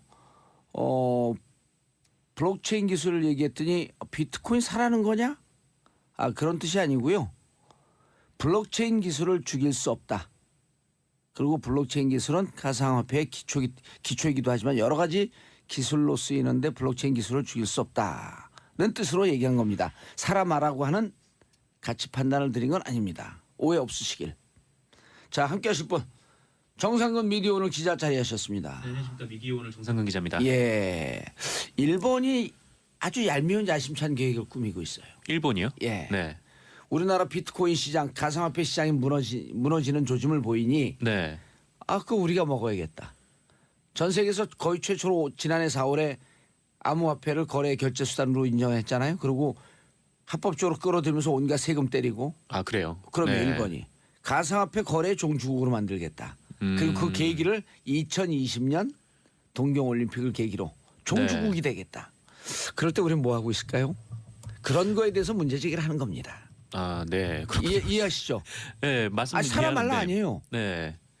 저는 사실 이 분야를 잘 몰라서. 네. 다른 분야는 뭐 아는데 있으시죠? 글쎄요. 한번 찾아봐야 될 것 같은데요. 이 분야 잘 알잖아. 문재인 대통령 MB의 분노. 네, 그렇습니다. 그 문재인 대통령이 18일 이명박 전 대통령의 기자회견에 대해서 분노의 마음을 금할 수 없다라고 정면 비판했습니다. 이 박수현 청와대 대변인을 통해서 발표한 입장인데요. 예. 이명박 전 대통령이 그 노무현 전 대통령의 죽음을 직접 거론하면서 그 정치보복 운운한 것에 대해 분노의 마음을 금할 수 없다라면서 이명박 전 대통령이 마치 청와대가 정치보복을 위해 검찰을 움직이는 것처럼 표현한 것에 대해서 이는 우리 정부에 대한 모욕이며 그 대한민국 대통령을 역임하신 분으로서 말해서는 안 될 그 사법질서에 대한 부정이고 정치 금도를 벗어나는 일이다. 라고 말씀하셨습니다. 그 이명박 대통령이 전 대통령이 기자회견을 했던 17일만 하더라도 청와대의 분위기는 노코멘트였었다고 해요. 근데 18일 오전에 문재인 대통령이 직접 청와대 핵심 참모들과의 차담회를 갖고 왜 참고 있냐라는 말씀하셨다고 합니다. 그래서 이제 대변인에게 자신의 입장을 그대로 전하라라고 지시를 하셨다고 하는데요. 청와대 측에서는 문재인 대통령이 권력을 사유화시켜서 그 정권 운영의 도구로 사용했던 사람들이 적반하장격으로 지금 노무현 전 대통령을 걸고 넘어지면서 정치보복을 운운을 하는 게 그 문재인 대통령의 심기를 크게 건드린 것 같다라고 보고 있다고 합니다. 하지만 이것보다 더 큰 문제는 그 이명박 전 대통령의 저런 발언이 국민의 편을 가르고 그 비리 수사를 정치 보복으로 호도하고 있기 때문에 나온 것이다. 이렇게 보는 청와대 관계자도 있다고 하고 있고요. 뭐 이명박 전 대통령의 주장에 따르면 지금 청와대가 정치 보복을 위해서 검찰을 움직인 셈이 되니까 뭐 이거에 대해서는 받아들일 수는 없다. 뭐 이런저런 얘기들이 많이 나옵니다. 이명박 대통령의 특징이요. 네 편 내 편 가르는 거예요.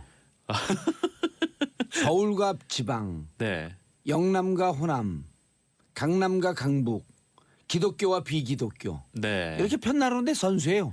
네, 편 나누는데도 선수고 뭐랄까 하여튼 선수도 근데 시간이 되면 은퇴해야 됩니다. 네, 은퇴하시고 사법 질서를 부정한 분은 어떻게 되는지 알아요? 종말이? 감옥 가셔야죠. 허허. 항상 그 말씀하셔서. 빙고. 어쨌건 그렇게 막 그 일종의 뭐 소득이나 아니면 계급 이런 걸로 또 편을 나누고. 그러면 부자와 가난한 사람. 그 가난한 있는 사람들을 사람과 또 없는 사람. 무시를 하는 게 또 이명박 전 대통령의 아니 이게 특기가 올해가 많은데 개해니까 개무시했죠. 이것 때문에 결국 이제 김희중 예. 네, 좀 비서관의 폭로가 이어지고 있죠. 그러면 어쨌건 그 이명박 전 대통령 측근들은 그 MB의 지침 이후에 계속해서 정치 보복 뭔가 하면 하다가 감옥 간 분 있잖아요. 그 MB 그 저기 네, 국회의원 의원 시절에. 의원 시절에 그래갖고 그 선거 자금 예, 예. 그거 내부 고발하고 그래갖고 그분 때문에 선거법 위반으로 아웃됐잖아요. 예, 예. 그분의 데자뷰를 보는 것 같다. 그런 분들이 얘기 많이 해요. 그분도 그때 이제 누구에게 맞는지 모르지만 선거 때 쓴 돈을 달라고 그랬더니 돈에 대해서는 피도 눈물도 없었고 결국 1, 2천만 원인가 쓴 걸 안 주더라. 그래갖고 그분이 고발한 게 뭐였었냐면 불법으로 또 다른 유사 선거 사무실을 차렸다. 이렇게 해서 고발한 거거든요. 그러니까 지금 저는 요즘에 생각이 많이 드는데 예. MB도 그렇고 박근혜도 그렇고 그 과거에 가장 그 가까이 있던 사람들 그렇죠? 네. 이게 무슨 뭐 법적인 문제, 도덕적인 문제하고는 별개로 또 사람의 좀 문제였다. 주변에 있던 사람들이 이렇게 이제 이 입장을 바꿔서 소위 말하면 이제 배신을 하잖아요.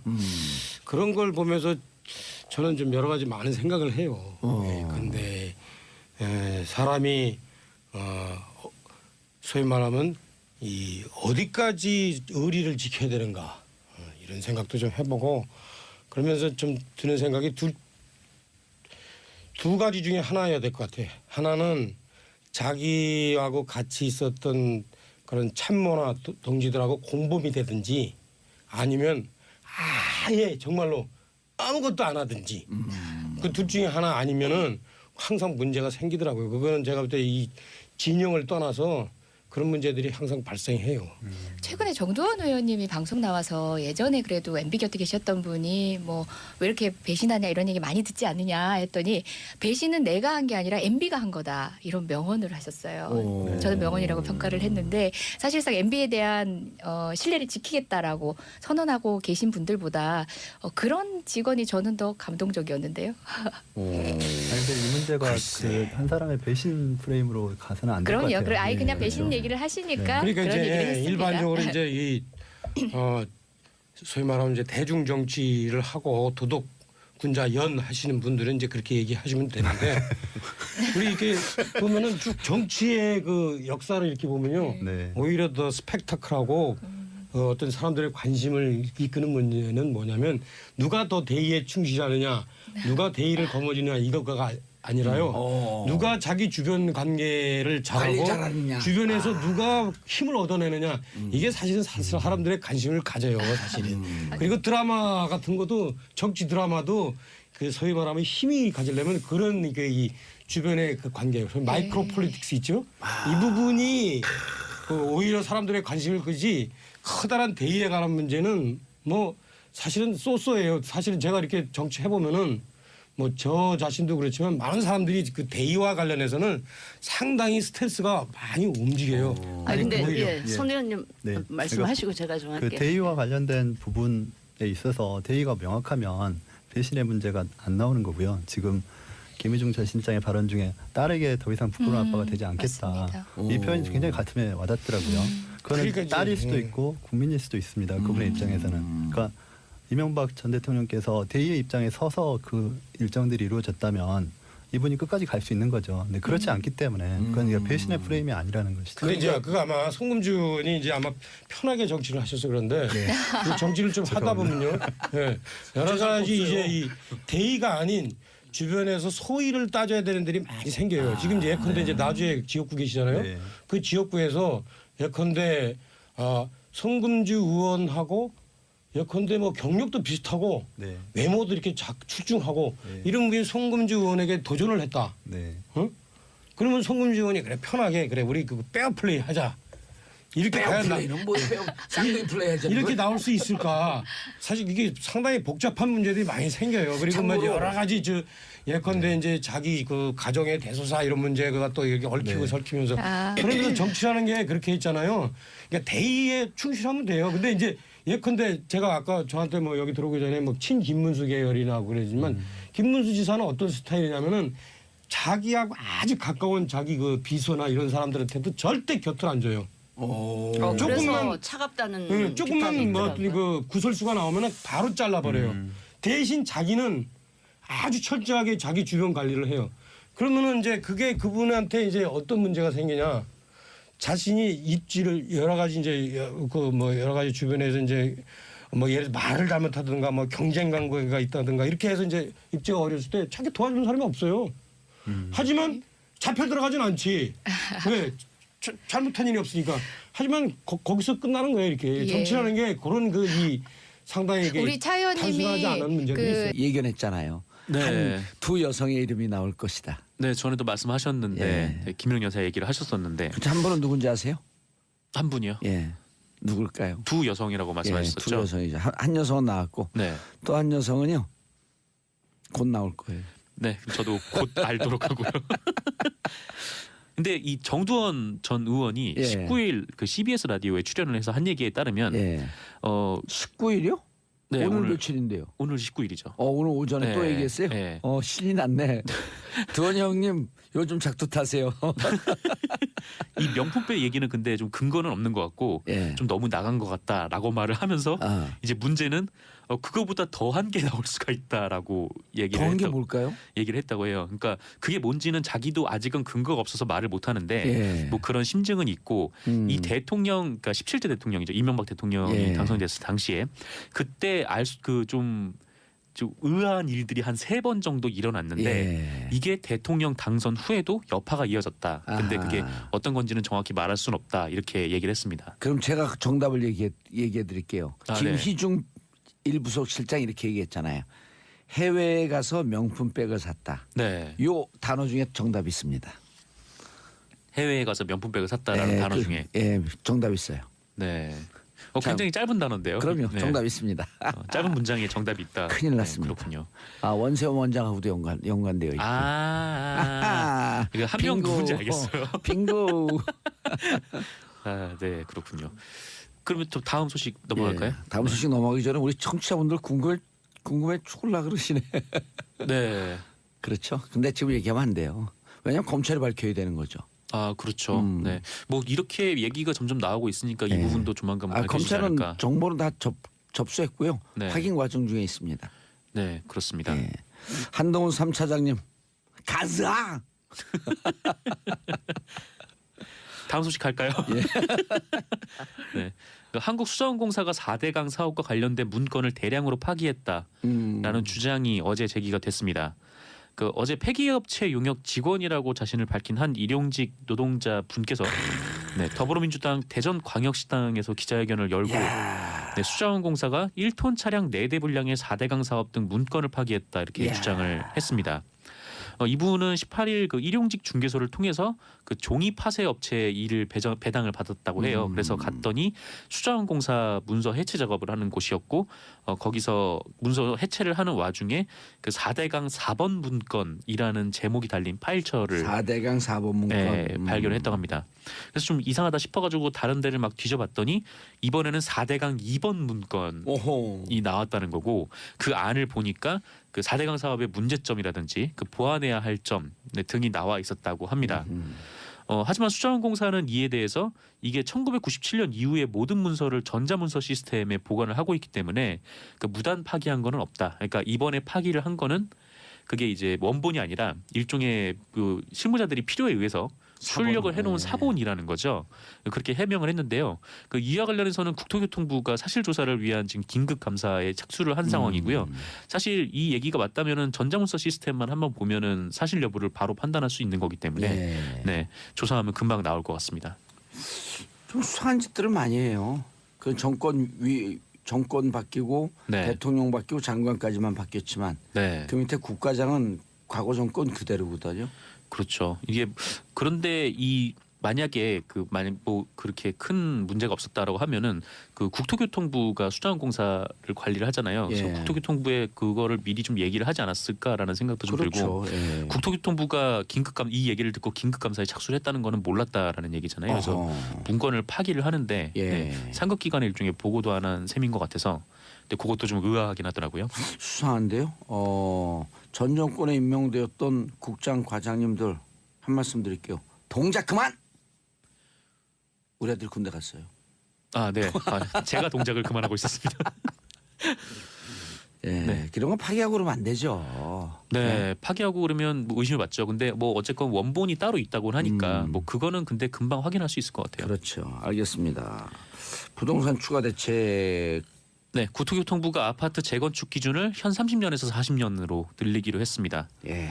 그 원래 지난 2014년 9월까지 재건축 연한이 40년이었다고 해요. 근데 이것은 박근혜 정부 당시에 그 부동산 경기를 활성화한다면서 30년으로 줄였던 거고 이거를 다시 40년으로 늘리겠다는 것이죠. 좀 리모델링해서 쓸 수 있는 거는 쓰는 게 좋죠. 너무 이렇게 긴급하게 막 그 부시고 하고 그러지 말고. 그렇죠. 이게 뭐 재건축을 뭐 하다 보면은 어쨌건 그걸 다시 부시고 또 다시 또 자원을 들여서 다시 세워야 되는 거니까 맞아요. 좀 자원 낭비가 아니냐 좀 이런 지적도 있었고. 과거에 졌던 집들이 좋은 데들도 꽤 있어요. 그리고 네. 운치도 있고 그걸 조금 살기 편리하게